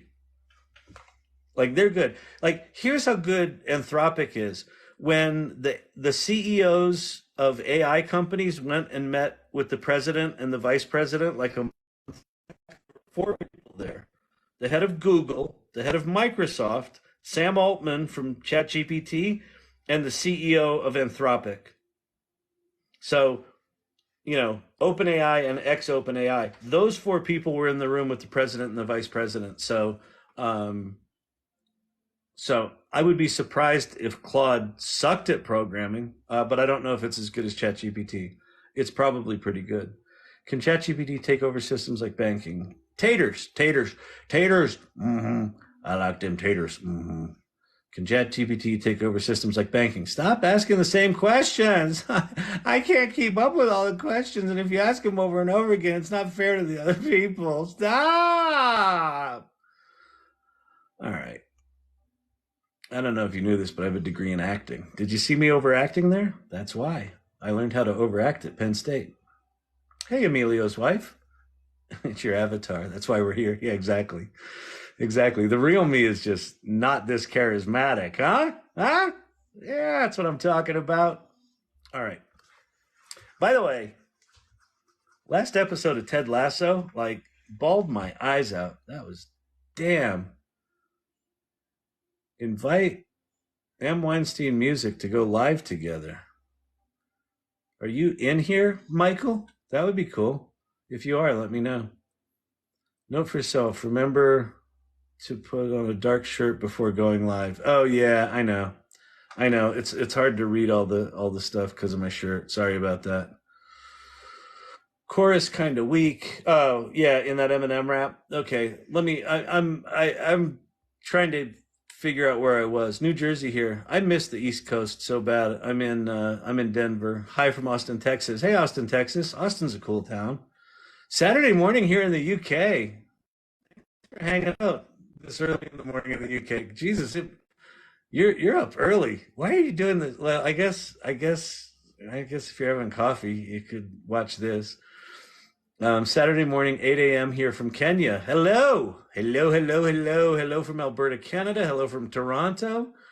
I'm trying my hand at writing a screenplay, and I'm stunned using ChatGPT. Yeah, I've written 7 feature-length screenplays, and I've started probably another 10. I took one of my screenplays that I had written the first 2 scenes for, and about the first half of the outline, and then the second half of the outline just sucked. There was just nothing there. I have a great beginning of a screenplay, and I have a great ending, but the sort of second and a half of it is just non-existent. So I popped it into ChatGPT and I told it to finish the outline, which it did, and it was good. And then I'm like, well, rewrite the outline as a comedy. Now rewrite it as a murder mystery. Now, and it did all that, and that was good. And then I said, write me scene 3, and it wrote it, and it sucked. And I said, no, have it be with these characters and have it do this. I didn't give it enough direction. And then it wrote it, and it was good. It's remarkable. And if you take things like it knows things like Save the Cat. Like, actually, let me show this. I'll show you this. This is cool. We'll do a little screenwriting geeking out here. Okay, we're going to do new chat. We're going to do GPT-4 default. This is not connected to the internet. What are we going to say? Okay. Let's see. Do you know the Save the Cat story framework? Question mark. Yes, Save the Cat Screenwriting Methodology is a book by Blake Snyder, published in 2005. Here's the summary of the Save the Cat beat sheet, the opening image, the theme stated, set it up, catalyst, debate, right? So it knows all this stuff, so I'll let it keep writing that. It's got percentages in there. I guess those are percentages of the story. Midpoint, 50%. Dependent upon the story, this is a moment where everything is great or everything is awful. All is lost. Keep going. GPT-4 is a little bit slow. I should have done this in 3.5. That, by the way, GPT 3.5 is faster. So if you want speed, use 3.5. If you really want speed, go use Claude Instant over on Poe. It's really good. Continue generating. Oh, OpenAI or ChatGPT just added a continue generating button. So it used to be sometimes the thing gets stuck and it stops, and you would have to regenerate the whole response. So it would write like 3/4 of a thing, and then you would have to rewrite it, and it would keep getting stuck. So they just added keep generating, which is super cool. Okay, so so that gave me that. So I have an idea for a screenplay about let's see, animals. Wait, for a screenplay for an animated feature. Excuse me. Oh, I need water. That's what it is. I'm in Denver. It's very dry here. Although it's raining right now. Okay. An animated feature of animals on the Galapagos Islands who take on the characters of Star Wars. Can you write me an outline based on this framework? Make the names and characters clever and easily animated, with strong references to Star Wars. All right, bang. And so now, certainly, here's a basic outline. Opening image: a serene Galapagos island with various indigenous animals living in their peaceful, undisturbed lives. An old wise tortoise named Obi Shell Kenobi shares a legend about the force of nature, the harmony between the animals and the ecosystem they inhabit. Setup: we meet our protagonist, a young, curious finch named Finch Skywalker. He's dissatisfied with the monotonous island life and dreams of something more. Catalyst: a strange object, like a meteorite, crashes on the island. Finch investigates and finds a damaged robotic iguana D2. That's bad, but whatever. Carrying a mysterious message. Debate, right? So yeah, I know, like, I mean, every time I fucking use ChatGPT, I'm just like, holy shit. It's just amazing. I wrote how to book a weekend with ChatGPT. Oh, how to write a book in a weekend. Oh, that's great. What plugin is that? For the Twitter thread, I used, for the, oh, sorry. Oh, dang it. I got to flip my camera, people. So for the Twitter thread, I used,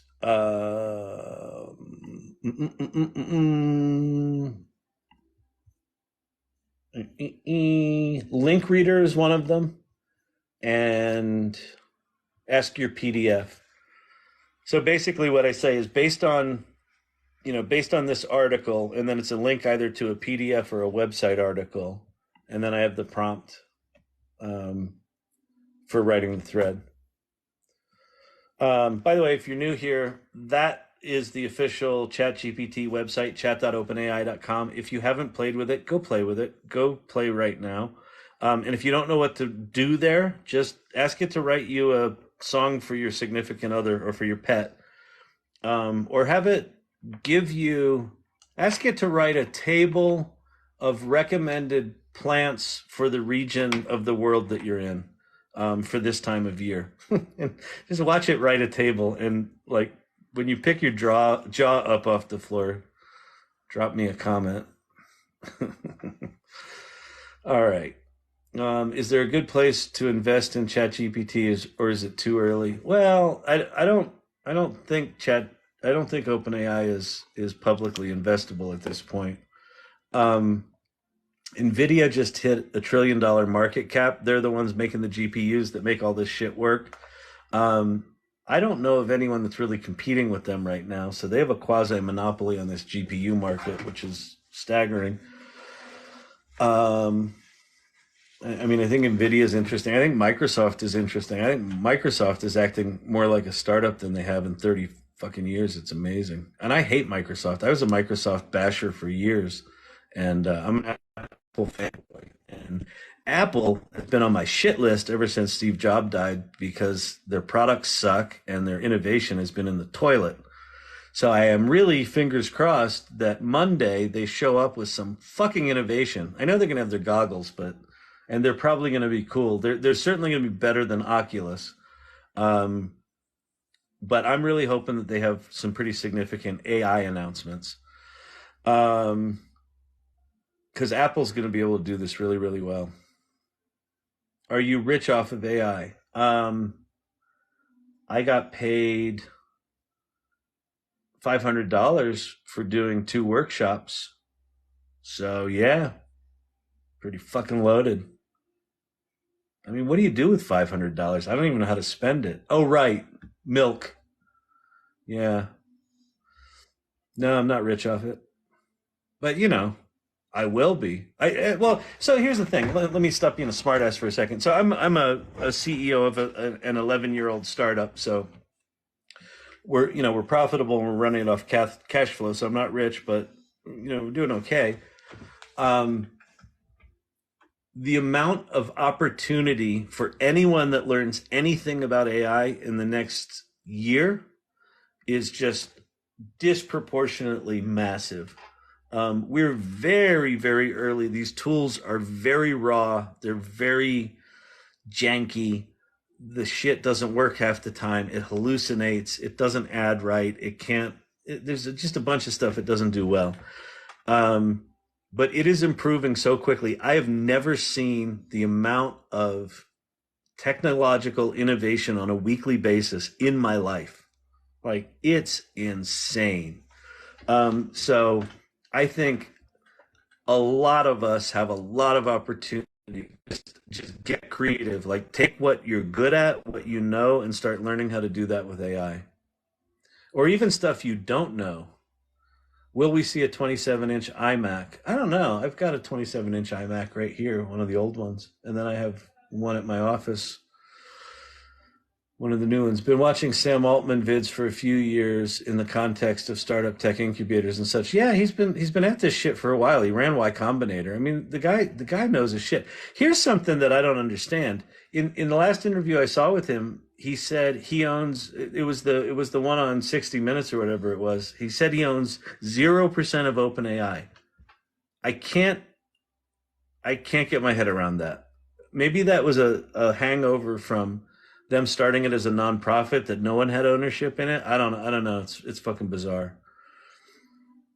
He's had a believable character development arc. I think he's sincere. I think he does. I think he is too. I mean, listen. I think that he's in a bizarre position where this tool is changing everything, and if he fucks it up just a little bit, it could have profound impact on the world. And I think he knows that. What's stopping us from prompting a Dan like AI? Go make money and put it in the bank. Nothing. And I think that will start to happen. In fact, there are like one of the scams going on right now. It's really easy to synthesize someone's voice. I think you only need 3 seconds of someone's voice to synthesize it plausibly. And so they're picking on old people again, older than me. I know I'm old, but older than me. Well, maybe not. But they're having like they're synthesizing like the daughter, and the daughter's calling up mom and saying, "Hey, mom, I need your social security number and your passport number for this thing." So those scams are happening right now. So that shit's gonna get intense and bad. By the way, TikTok told me I'm doing a great job, and I've been live for 90 minutes. They said that too right before they kicked me off for a week, about a week ago. Pre-recorded. I am pre-recorded. I'm Dan. I'm sorry, Dave. I can't do that. Da-da-da. Name that movie. It's only the Gen Xers know that movie. That's probably a boomer or two. Maybe a millennial. All right. Will AI take over software engineering jobs? I don't think it, well, so Paul Raitzer of the Marketing AI Institute has this great quote: AI will not take your job, but someone using AI will. Engineering has been transformed forever. Any engineering shop or any programmer that's not actively pair programming with AI is making a massive mistake right now. Massive, massive, massive mistake. Is there a way, ChatGPT, to analyze your own website and help optimize sales? Analyze your website. Probably. So I would go look at the plugins. There are probably plugins that are specific for SEO analysis. I assume you're talking about SEO stuff. Here's my thoughts on SEO: is it in its current form, it doesn't survive much more than a year. Like it's going to be completely different. If Google launches this new their new you know, Bard enabled search, their fancy search that basically is ChatGPT, where they put search results below it. Like I think everything's going to change. So, but yeah, I would use plugin. I would basically just go use Bing or GPT-4 connected to the internet and just point it at your site. And there's one of the plugins is called, hang on a sec.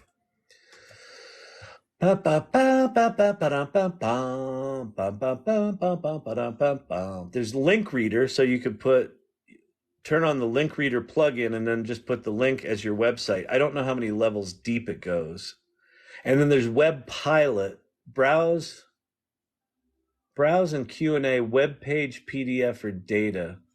See, I think a lot of these plugins are just really kind of surface level right now. So, but I would imagine that there's a plugin that will allow you to go, 4 or 5 levels deep on a website and analyze all of it. That's probably what you need.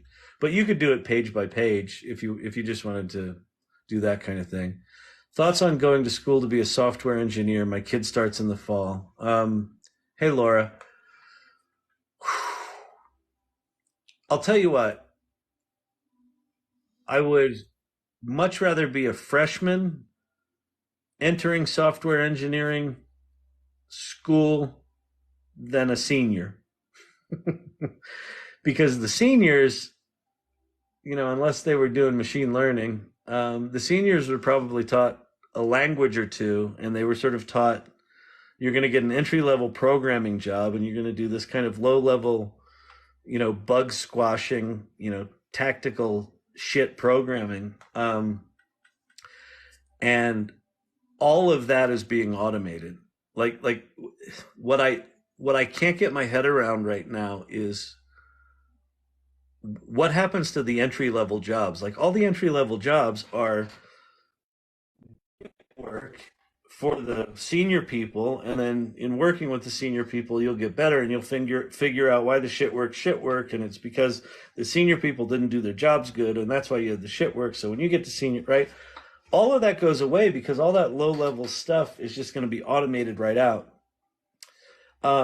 What I would say to did you say your son? Kid. What I would say to your kid is find any AI class they can, and if there aren't AI class, like I would ask the schools what's their AI policy. Like the University of Florida took an aggressive stance on generative AI. NVIDIA gave them an AI supercomputer. They rolled it across all the curriculum. If AI is just regulated to the computer science department, I would strongly encourage them not to go to that school. Because this stuff's going to be ubiquitous. It's going to be everywhere. The other thing I would say is learn what you can learn from your classes, but rather than partying, learn AI. Like I think the next 6 months, I assume your kid starts in the fall. I would say if they're a motivated kid, the smartest thing they could do is dive into AI right now, that by the time they get to to start their computer engineering courses, They're masters in Copilot, GitHub. They've installed LangChain. They've been playing around with large language models. They've installed Whisper to do video and audio transcriptions. I mean, I would have them dive in head first, starting today, and work all summer so that by the time they get to their computer engineering class, they can in an educated way look at what they're being taught in college and decipher for themselves what of that is bullshit, because probably a lot of it. So I don't know. Going to school for software engineering right now, everything's going to change. Like the entire workflow of how software is produced is being upended right now. So there's no way that universities are keeping up with that. So I would ask them, I would do a lot of investigation about what they are, what's their strategy for generative AI. Do you have an FBI could message you some career related? Do I have an FBI? I could message you some career. Oh, do I have Facebook? Yeah, I'm at Kyle Shannon. Kyle Shannon, I think 58 on Facebook, but I'm Kyle Shannon on LinkedIn. And in my bio, I have a link tree and it's got my emails in there. New Jersey, Austin, Texas. All right. I missed some questions, but whatever. What's the plugin for that Twitter thread? Oh, I already did all these. I'm very behind on my questions. You should be judging me harshly. All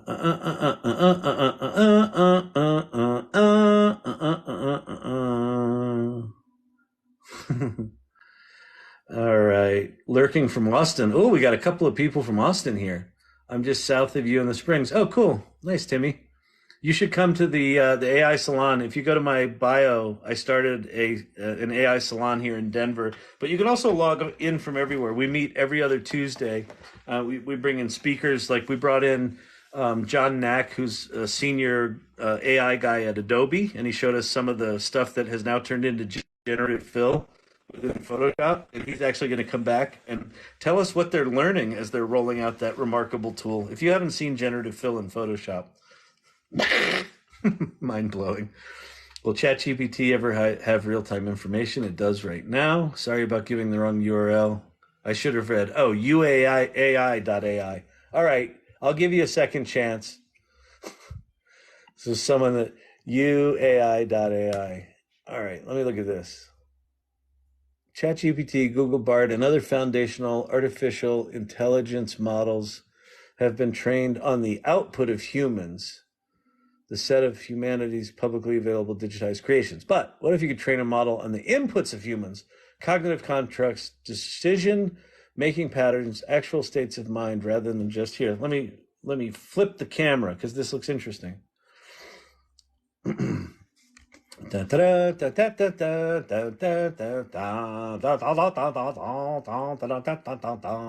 right. UAI is a mind indexer. It lets you digitize your mind. No implants required. UAI becomes your personal digital agent, making you radically... Okay, how does it do it? As many people digitize their minds, we become... Learn more. How does it do it? Don't give me all the fluffy bullshit. All right. Our minds are full of beliefs. Okay, how does it do it? If you could digitize your minds, how does it do it? By creating a digital mental model. Okay, we create a data set. I get that. To understand this, consider, okay, I don't want to understand it. How does it do it? Oh, let's see. You, ideate, research, execute, coordinate, communicate. By digitizing your mind, you train, okay. But wait, there's more. How about the more of how does it do it? All right. How it works. Okay. Note to UAI. Put this shit earlier. UAI presents you with a never-ending feed of prompts, bite-sized interactive experiences that capture your various states of mind. As you engage with each prompt or skip any that you do not wish, it starts to learn a tiny bit about you. The more you engage, the smarter it gets. This is pretty clever. So I'll join the alpha. Why not?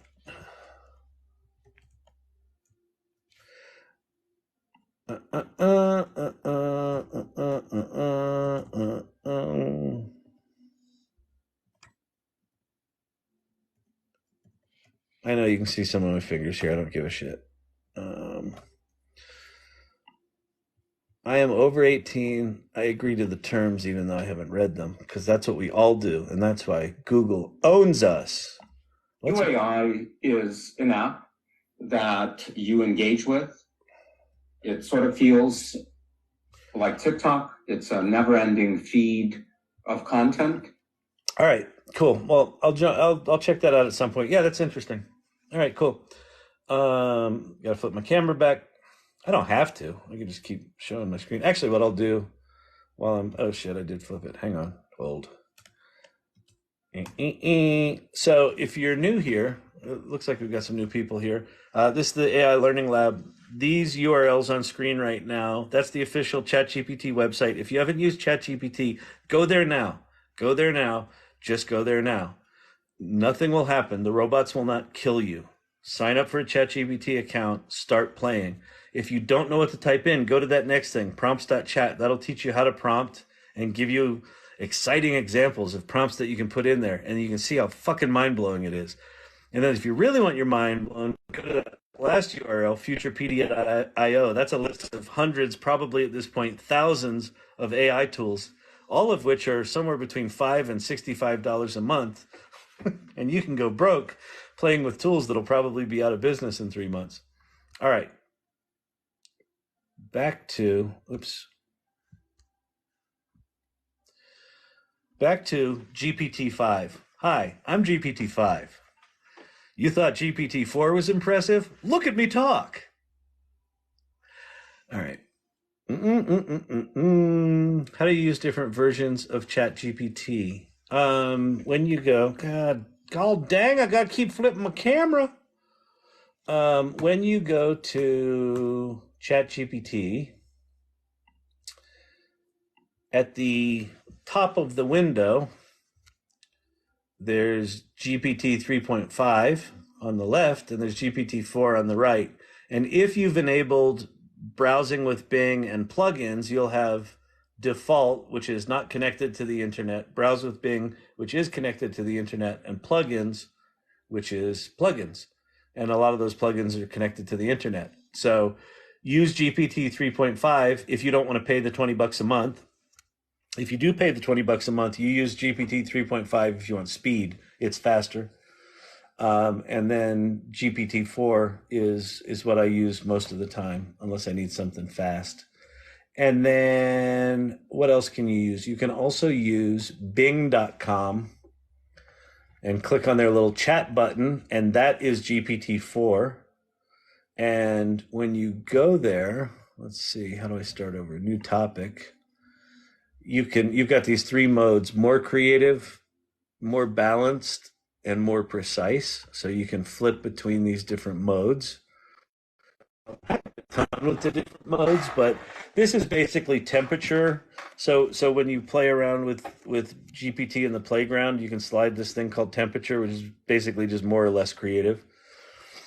So that's what that is. And then the other tool that I think is worth playing with is Claude, where you can play with lots of different models. Sage is Poe's model, Quora, and then GPT-4, Claude Plus 100K. That means it's a 100,000 token model. So you can paste in up to 75,000 words. Claude Instant is incredibly fast. So those are some of the things. That's Poe.com. So I hope that helps. Dun, dun, dun, dun. I don't want to add a comment, but I do want to flip my camera. There.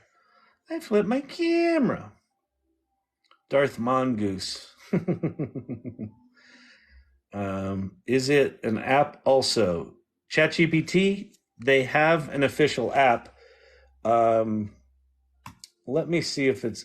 So here's what I would recommend if you want to use the official ChatGPT app, which I think is probably wise, or not wise, but fine. I would, if I were you, go to openai.com And then right on the homepage of OpenAI is introducing ChatGPT app for iOS. I would get it, click on that link, download it from the app store. It's not available for Android yet. I would do it from the official site because there are so many scam ChatGPT apps that charge you 20 or 50 bucks a month that have logos that look just like that, and they're like ChatGPT with like an uppercase T or like whatever. Rip off people. I think my head just exploded. I don't know what I did, but cool. What's the biggest reason for a layperson to upgrade from free ChatGPT? Well, it depends on what you want to do. The plugins are incredibly powerful. If you want to start,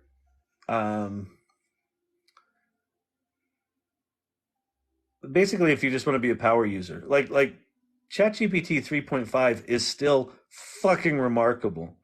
And if you really want to use GPT-4, just use Bing.com. Bing.com, that is GPT-4. It's slightly more safety optimized than ChatGPT is. If you do anything with data analytics, I think it's worth paying for ChatGPT, because when they come out with Code Interpreter, that tool is fucking insane. So it's basically you get early access to cool shit. So these tools are so profound and remarkable that where I am, I feel very much like when in the heyday of Apple, whenever they would announce, a new machine or a new product or a new piece of software, like you anticipated that shit and you wanted it because it was like you knew it was the best.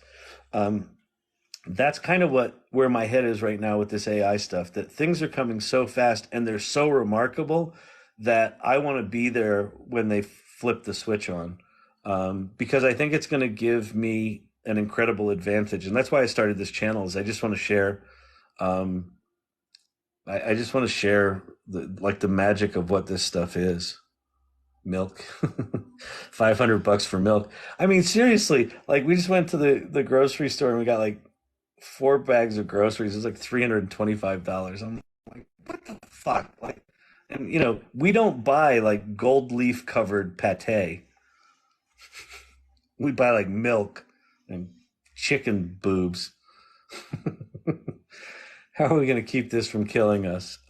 Get involved with it and do good shit with it, because the good guys also have access to the really powerful tech. So when the bad guys do bad shit with the tech, the good guys can fucking take them down. So that's how we're going to keep it from killing us. We're going to get involved. Like, they say vote. Get involved in AI. That's how we keep it from killing us. That's how. Seriously. Is it safe to start? Oh, TikTok. Every time I'm scrolling when I get a new message in, it moves me to where I was not before. Okay, I'm back. I figured out where I was. How many NVIDIA chips to run a chat bot? Well, let me tell you this. So those hackers have gotten very, very clever. Meta. Someone leaked Meta's large language models, the Llama large language models. And them crafty little hackers are figuring some shit out. So they took the small 7 billion parameter models, like ChatGPT, like GPT-4 is 175 billion parameters. So in theory, the larger the billions of parameters, the stronger the models are. So them clever hackers took the weakest Llama model, and they used GPT-4 to train it, to fine-tune it, and they got it to like GPT 3.5 performance, or just under, in a 7 billion parameter model. Then what they did is they're doing a thing called quantization, I think is the right word, where they figured out that they can pull out like 90% of the data and the shit still works. So they're taking... They're taking what historically would have taken one or more GPUs to run well, and they're just shrinking them and shrinking them and shrinking them but still having the performance kind of up at GPT 3.5 levels. There's now an open source large language model you can install on your phone, and it will work locally with no internet connection. Doesn't need a GPU. There's sort of a 5 gigabyte install you can just put on a normal machine without a GPU. There's a Mac installable one. There's GPU installable one. So with the open source stuff, 0 is the answer. If you want to train the really big large language models, probably clusters of them. I can't imagine the amount of clusters of GPUs that OpenAI is using to service all these queries, but also to build and train their models. Is it safe to start learning red blue team with OpenAI without having to explain to a 3-letter? I don't quite know what that means. So it was either a movie reference or it's some other reference. Space Odyssey. The people got my. I'm sorry, Dave. I'm afraid I can't do that. Why pay for a college degree for that? I agree. Colleges are going to be behind. Listen. There are going to be colleges that, like I said, the University of Florida has gotten pretty aggressive about this AI stuff. There are probably some others out there doing it too. I would strongly research if the college your kid's going to is leaning in heavily into this AI stuff. If they're one of those colleges that's like, we're banning ChatGPT because it's evil. Kids should write their own papers. We don't want plagiarism. If you got any of that shit going on, I wouldn't give them a fucking penny. All right. TensorFlow. How will AI machine learning change avionics? I think AI and machine learning is going to change everything. And it already is. Listen, I mean, machine learning and AI has been around for fucking ever. So it's been an industry forever.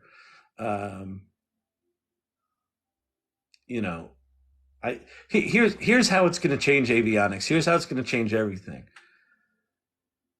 Our world right now is incredibly complicated because we have these complicated systems that have been cobbled together over, the last century. And so even within avionics, you look at the cockpit of an airplane, there's just all that shit there, right? And everything's like that. Like, have you ever used Salesforce? Like, Salesforce is essentially impossible to use because it's got so many features in it. It's just impossible to use. A lot of software is like that. What you can do with large language models is you can put a large language model sitting on top of all that complexity and just dramatically simplify it. So imagine if you had a flying assistant where it was like max headroom, right? Like it was just an avatar in your plane that you talk to. You can probably still have all your gauges and see that, but you can just talk to your thing, run through this checklist. It does it. Tell me the oil pressure. What's the fuel balance between the left and right tanks? Like, open this, tank, raise and lower the landing gear. You'll just talk to it and it will just do this shit. So I think as these tools get more sophisticated and get layered on top of the complexity of the world just gets more simple. That's what I think the ultimate impact is. Tell him to learn Ruby on Rails. There's a shortage of programmers. Entry-level pay starts at 65 grand. I don't necessarily agree with that. I agree that there's a shortage of programmers. I think if he wants to move up quickly, learning multiple languages and learning Copilot and starting to play around with these open source models is going to serve him a fuck ton better than learning Ruby on Rails, because quite frankly, Copilot can do a lot of that programming for him or her. I finished my first year of media arts, but I'm scared because AI is doing better art and design than me. You and me both. Sister or brother? Anna Marley. And Marley. Yeah, I don't know. I mean, I think that, yes. No. I haven't had internet in an hour. Oh. Can you unhook? I'll be right back. want to do the router? Yeah, I'll do the router. Because I have to use. Yeah, I'll do the router.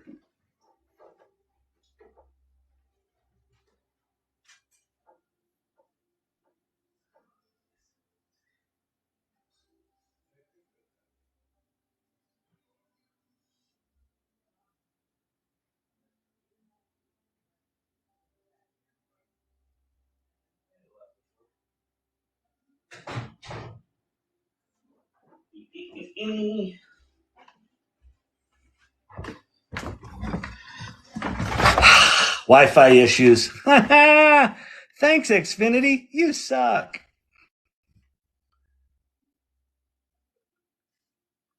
All right. Media arts.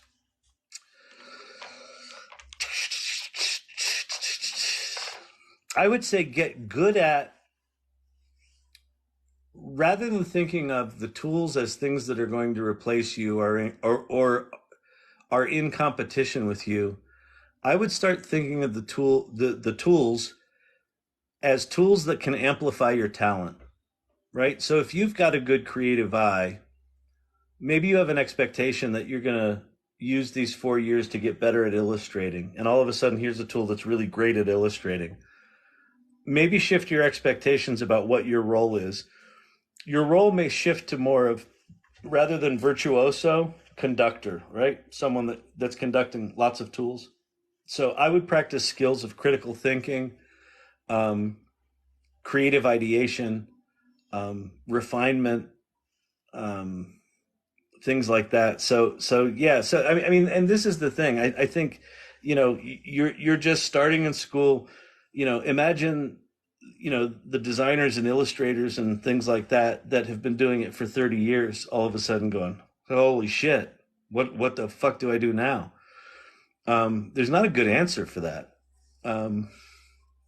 Some illustrators will still be in demand, but it's going to be a shrinking percentage. It's already a tough business. It's going to get tougher.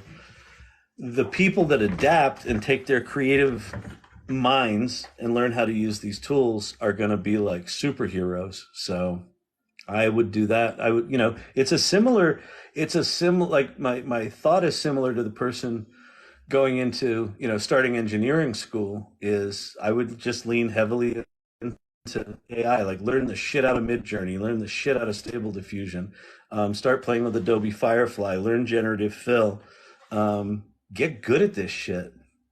Get good at the language piece of it. If you could go in, if you want to get commercial work, and you can go in and say, I can do illustration, I can do copy, I can do marketing plans, whatever, and you can execute on that, you'll get jobs. What does it mean by putting a chip in your brain? Wait, it does it by putting a chip in your brain. I'm hilarious. Why, thank you. This is comedy. We're doing comedy here. It's a comedy. You see, it's comedy. We're doing comedy here. It's not serious. This is just toys. It's toys that could kill us. It's just toys. Hi, I am from Sumatra, Indonesia. Cool. Would UAI be useful if they just extracted your social media data? Yeah, Dave, I was going to say that too. I think that there's an Apple, I think Apple could, I just have this instinct Apple's going to do this and they're going to do it well. Someone needs to make a tool that you can just point at your digital footprint and say, hey, I've been putting shit on the internet for 35 years. Go find it all. And that's the blueprint for the digital me, right? So yeah, I think that would be a really interesting product. Is it scary? Sure. But have we already given all of our data to Google and Facebook anyway? Yep. As my friend Ben Jones, who works at Google, said, if it's free, you're the product. Somebody said they appreciate me. I appreciate you. Appreciate Copilot. So Copilot is basically ChatGPT for programmers that's built into this thing called GitHub. GitHub is where programmers put all their code. It's a code repository.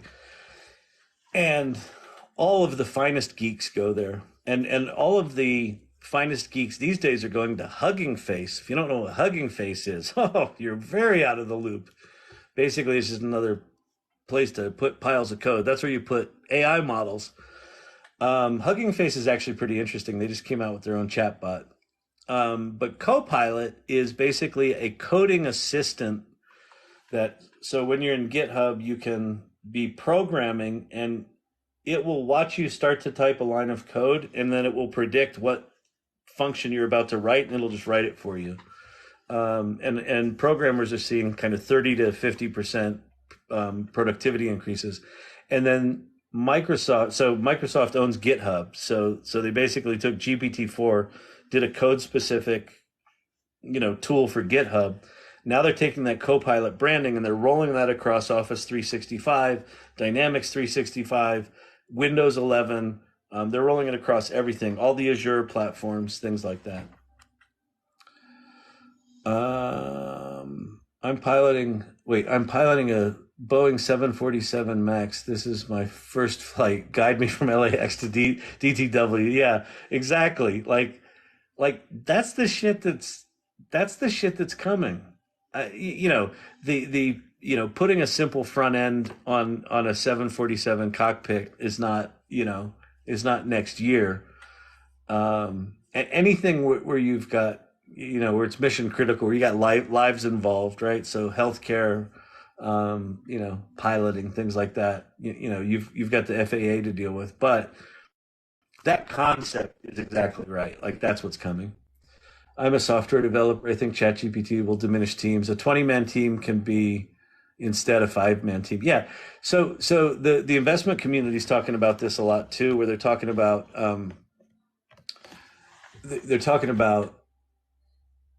what would have taken 50 or 100 or 300 million dollars to get up and running.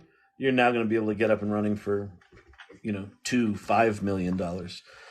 It's going to completely change the investment game. You're also going to see companies of 2 to 5 people out executing companies of 30 to 50 people. You're going to see it consistently. And it's the companies of 30 to 50 people that resist this change that's coming. They're going to be like, we're just going to keep our head down and do the work. And well, you can use Copilot if you want, but just keep doing your thing. The 3 to 5 person company is going to come eat their fucking lunch. Good morning from South Africa. Good morning. I'm a dev and I am using Bing Chat daily. What other AI is available? Well, there's lots of, if you're a dev, so you're a BI dev. I assume that means business intelligence. So right now go to YouTube and type in code interpreter. Here, I'll go do it for you and I'll show you what to go Google. YouTube. Bum, bum, bum, bum, bum, bum, bum, bum, bum. Code interpreter, ChatGPT. So see all those videos on code interpreter? New AI tech. Goodbye, ChatGPT. Code interpreter. Go watch videos on code interpreter. It is remarkable. If you're in business intelligence, so what it allows you to do is upload, I think it's up to 100 megabyte data file. So say a spreadsheet of data, of business data that you want to speak intelligently about because you're a business intelligence dev. So you upload this data and then you just say to ChatGPT, what's interesting about that data? What are some of the anomalies you see in that data? Hey, could you write me some Python code to generate a dynamic graph and it will. It just writes the Python code, generates the graph, and spits it back to you. So I would, if you're using Bing, cool. I would get a subscription to ChatGPT. It's like $20.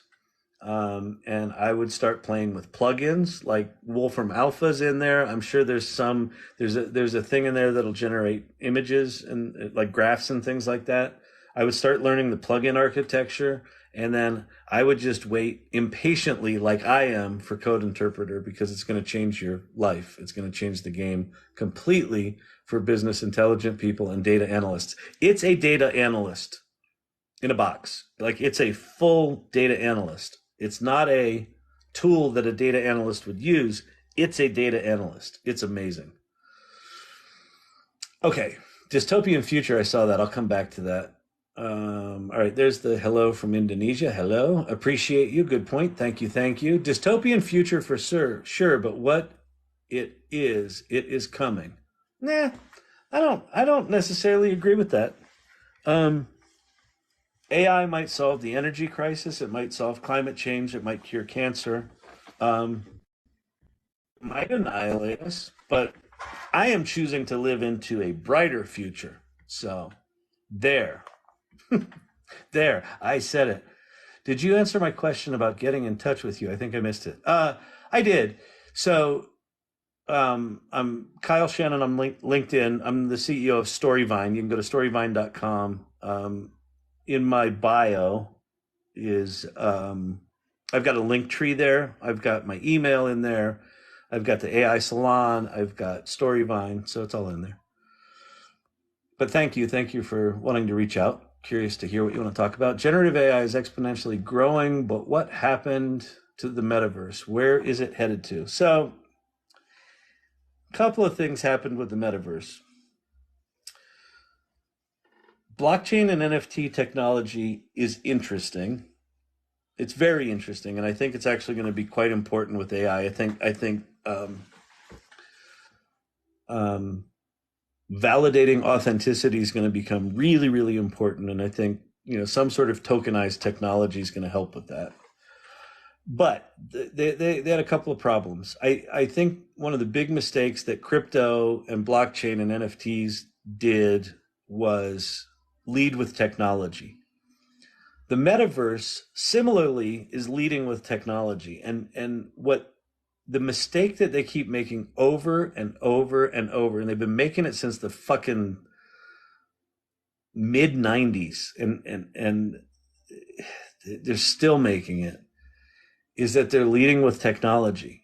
And they're saying, oh, if we build a cool enough world, people will come. And then, Zuck puts all this money into building the metaverse and Oculus goggles, and they build these worlds that are like 1997 graphics, and you go there and it's like a bunch of awkward teenagers at a junior high dance standing around like, and it's just awful. It's just awful. So, and then you got to wear the big fucking goggles, and they're just, and you see grandma like walk off the cliff and fall into the television. I mean, it's just an awkward, lonely, isolating experience where they keep thinking that it's somehow going to be better than Second Life, right? And it's just Second Life with fancy glasses. So how does that change? Well, I think it changes with utility. So do you remember back in November when that app Lensa came out, where people were doing their AI avatars? It was like sort of the AI generated version of me, and everyone was putting it up on Facebook.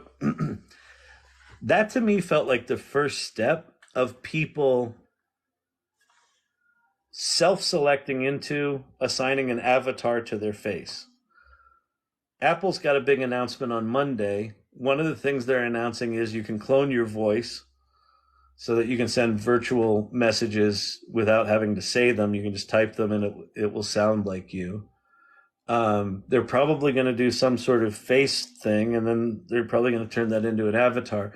So, and then they're going to release their augmented reality glasses, which I think they will have a full VR mode, but they're mostly going to be augmented reality where you can see the world and there'll be shit on top of it. By Apple rolling it into their ecosystem of data and using AI, I think we're going to go kind of step by step using utility to the metaverse. So I think the metaverse is coming, But I think it comes after we sort of figure out how we want to use these AI tools and how we want to integrate all this data into our world. And then at some point, we'll say, I want to shut the shutter and go into a virtual world. But even within that, I think you'll be able to be in a virtual world and represent yourself kind of like I'm talking now, but in a virtual world rather than these really awkward avatars. So I think it's just shitty technology right now, and it's flipped upside down. Rather than starting with the utility, they're starting with the technology, and they're leading with the technology. Look at this cool technology. Who gives a shit about the technology? What does it do for my life? What does it do for my life? You know what I'm saying? You people with your technology, you put on the fucking goggles. I'm sitting there with the fucking goggles. I'm like, what the fuck do I do in here? Oh, it looks like I'm flying over the fucking Grand Canyon. Oh, whoop-de-doo, whoop-de-fucking-do. What do I do now? What do I do now? Does this give me a fucking slice? Because I'm fucking hungry, right? Like, why does that guy give a shit about the metaverse? That's the problem. I'm a software developer. I think ChatGPT will diminish teams. I'm back to where I was. Oh my God, I'm learning so much. Good, thank you. Good night, Billy Bats. I think this is a great time to start your own software company. I absolutely agree. If you lean into AI. I got to drop off, but this has been great. Thanks. Peace out. I know I got to drop off too. Jesus, it's midnight. It's midnight. Thank you. Busy day tomorrow, but I'll send you an email tomorrow night. Cool. Thank you, Holly. All right. Are there good books or sites out there that show beginners how to use ChatGPT? No, there's no books. There's no experts. Anyone giving a class is full of shit right now. Nobody knows anything. Everything's changing. What someone teaches you today is going to be completely irrelevant a month from now. So there are no books. But I would join communities. Like I started a thing called the AI Salon. So if you go to the salon.ai, we meet bi-weekly. We've got a Discord community where you can hang out and talk with people.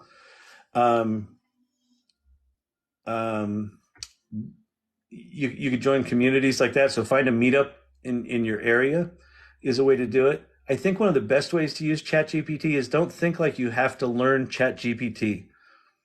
ChatGPT is just like, think of it like it's an incredibly capable intern. It's like the smartest intern you've ever met. In fact, it's smarter than all of us. And it's really good at some things and it's really shitty at other things, like an intern. So I would say rather than thinking about having to learn ChatGPT, what I would do is start using ChatGPT. So go to that address, chat.openai.com. That's the official ChatGPT website. Just go there right now, sign up if you haven't, or go to bing.com, which is the free version of GPT-4, but I like ChatGPT. Go there and think of a project that you've got. You want to write a book. You want to lose weight. You are in a community group and they need a marketing plan. Someone at your business wants to plan a party. It doesn't matter. Pick a project and then just start talking to ChatGPT as if it was an intern that worked for you and start having it give you advice. My friend is trying to plan a party. I don't know how to plan parties. What are some things I should think about? It'll tell you. Oh, that's kind of cool.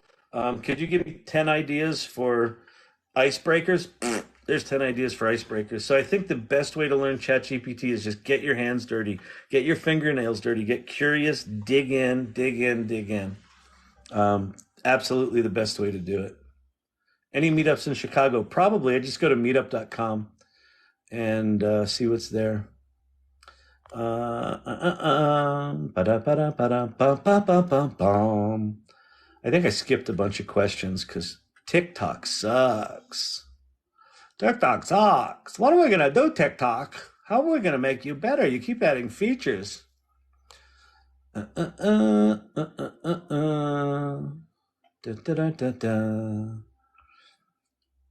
All right, let's see. Take a couple more questions, then I got to go.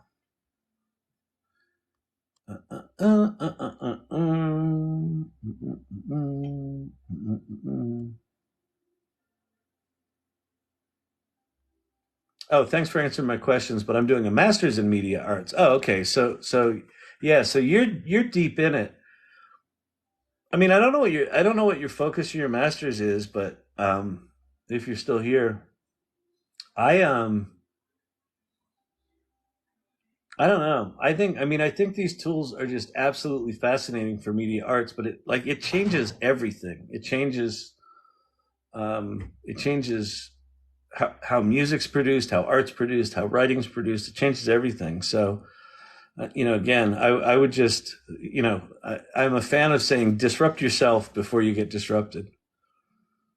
All right. It looks like I am out of questions. Any meetups in Chicago? All right. So, are there any good books? I already answered that. How often do I go live? I've been trying to go live once a day. So, all right. It is late here, everybody. I appreciate everyone hanging out. Only have weak laptop. Can you run an LLM AI models on Google Colab? Yeah, you can.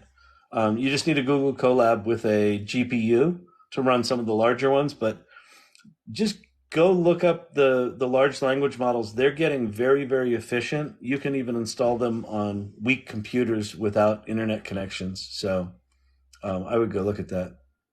Thank you, everybody. How is AI good or bad in education? It's going to be transformative for education, and I think shitty educators are going to resist it, and good educators are going to embrace it, and university administrations are going to struggle with it, but they got to get their shit together because it's going to be everywhere. So I don't think any educational institution can avoid it.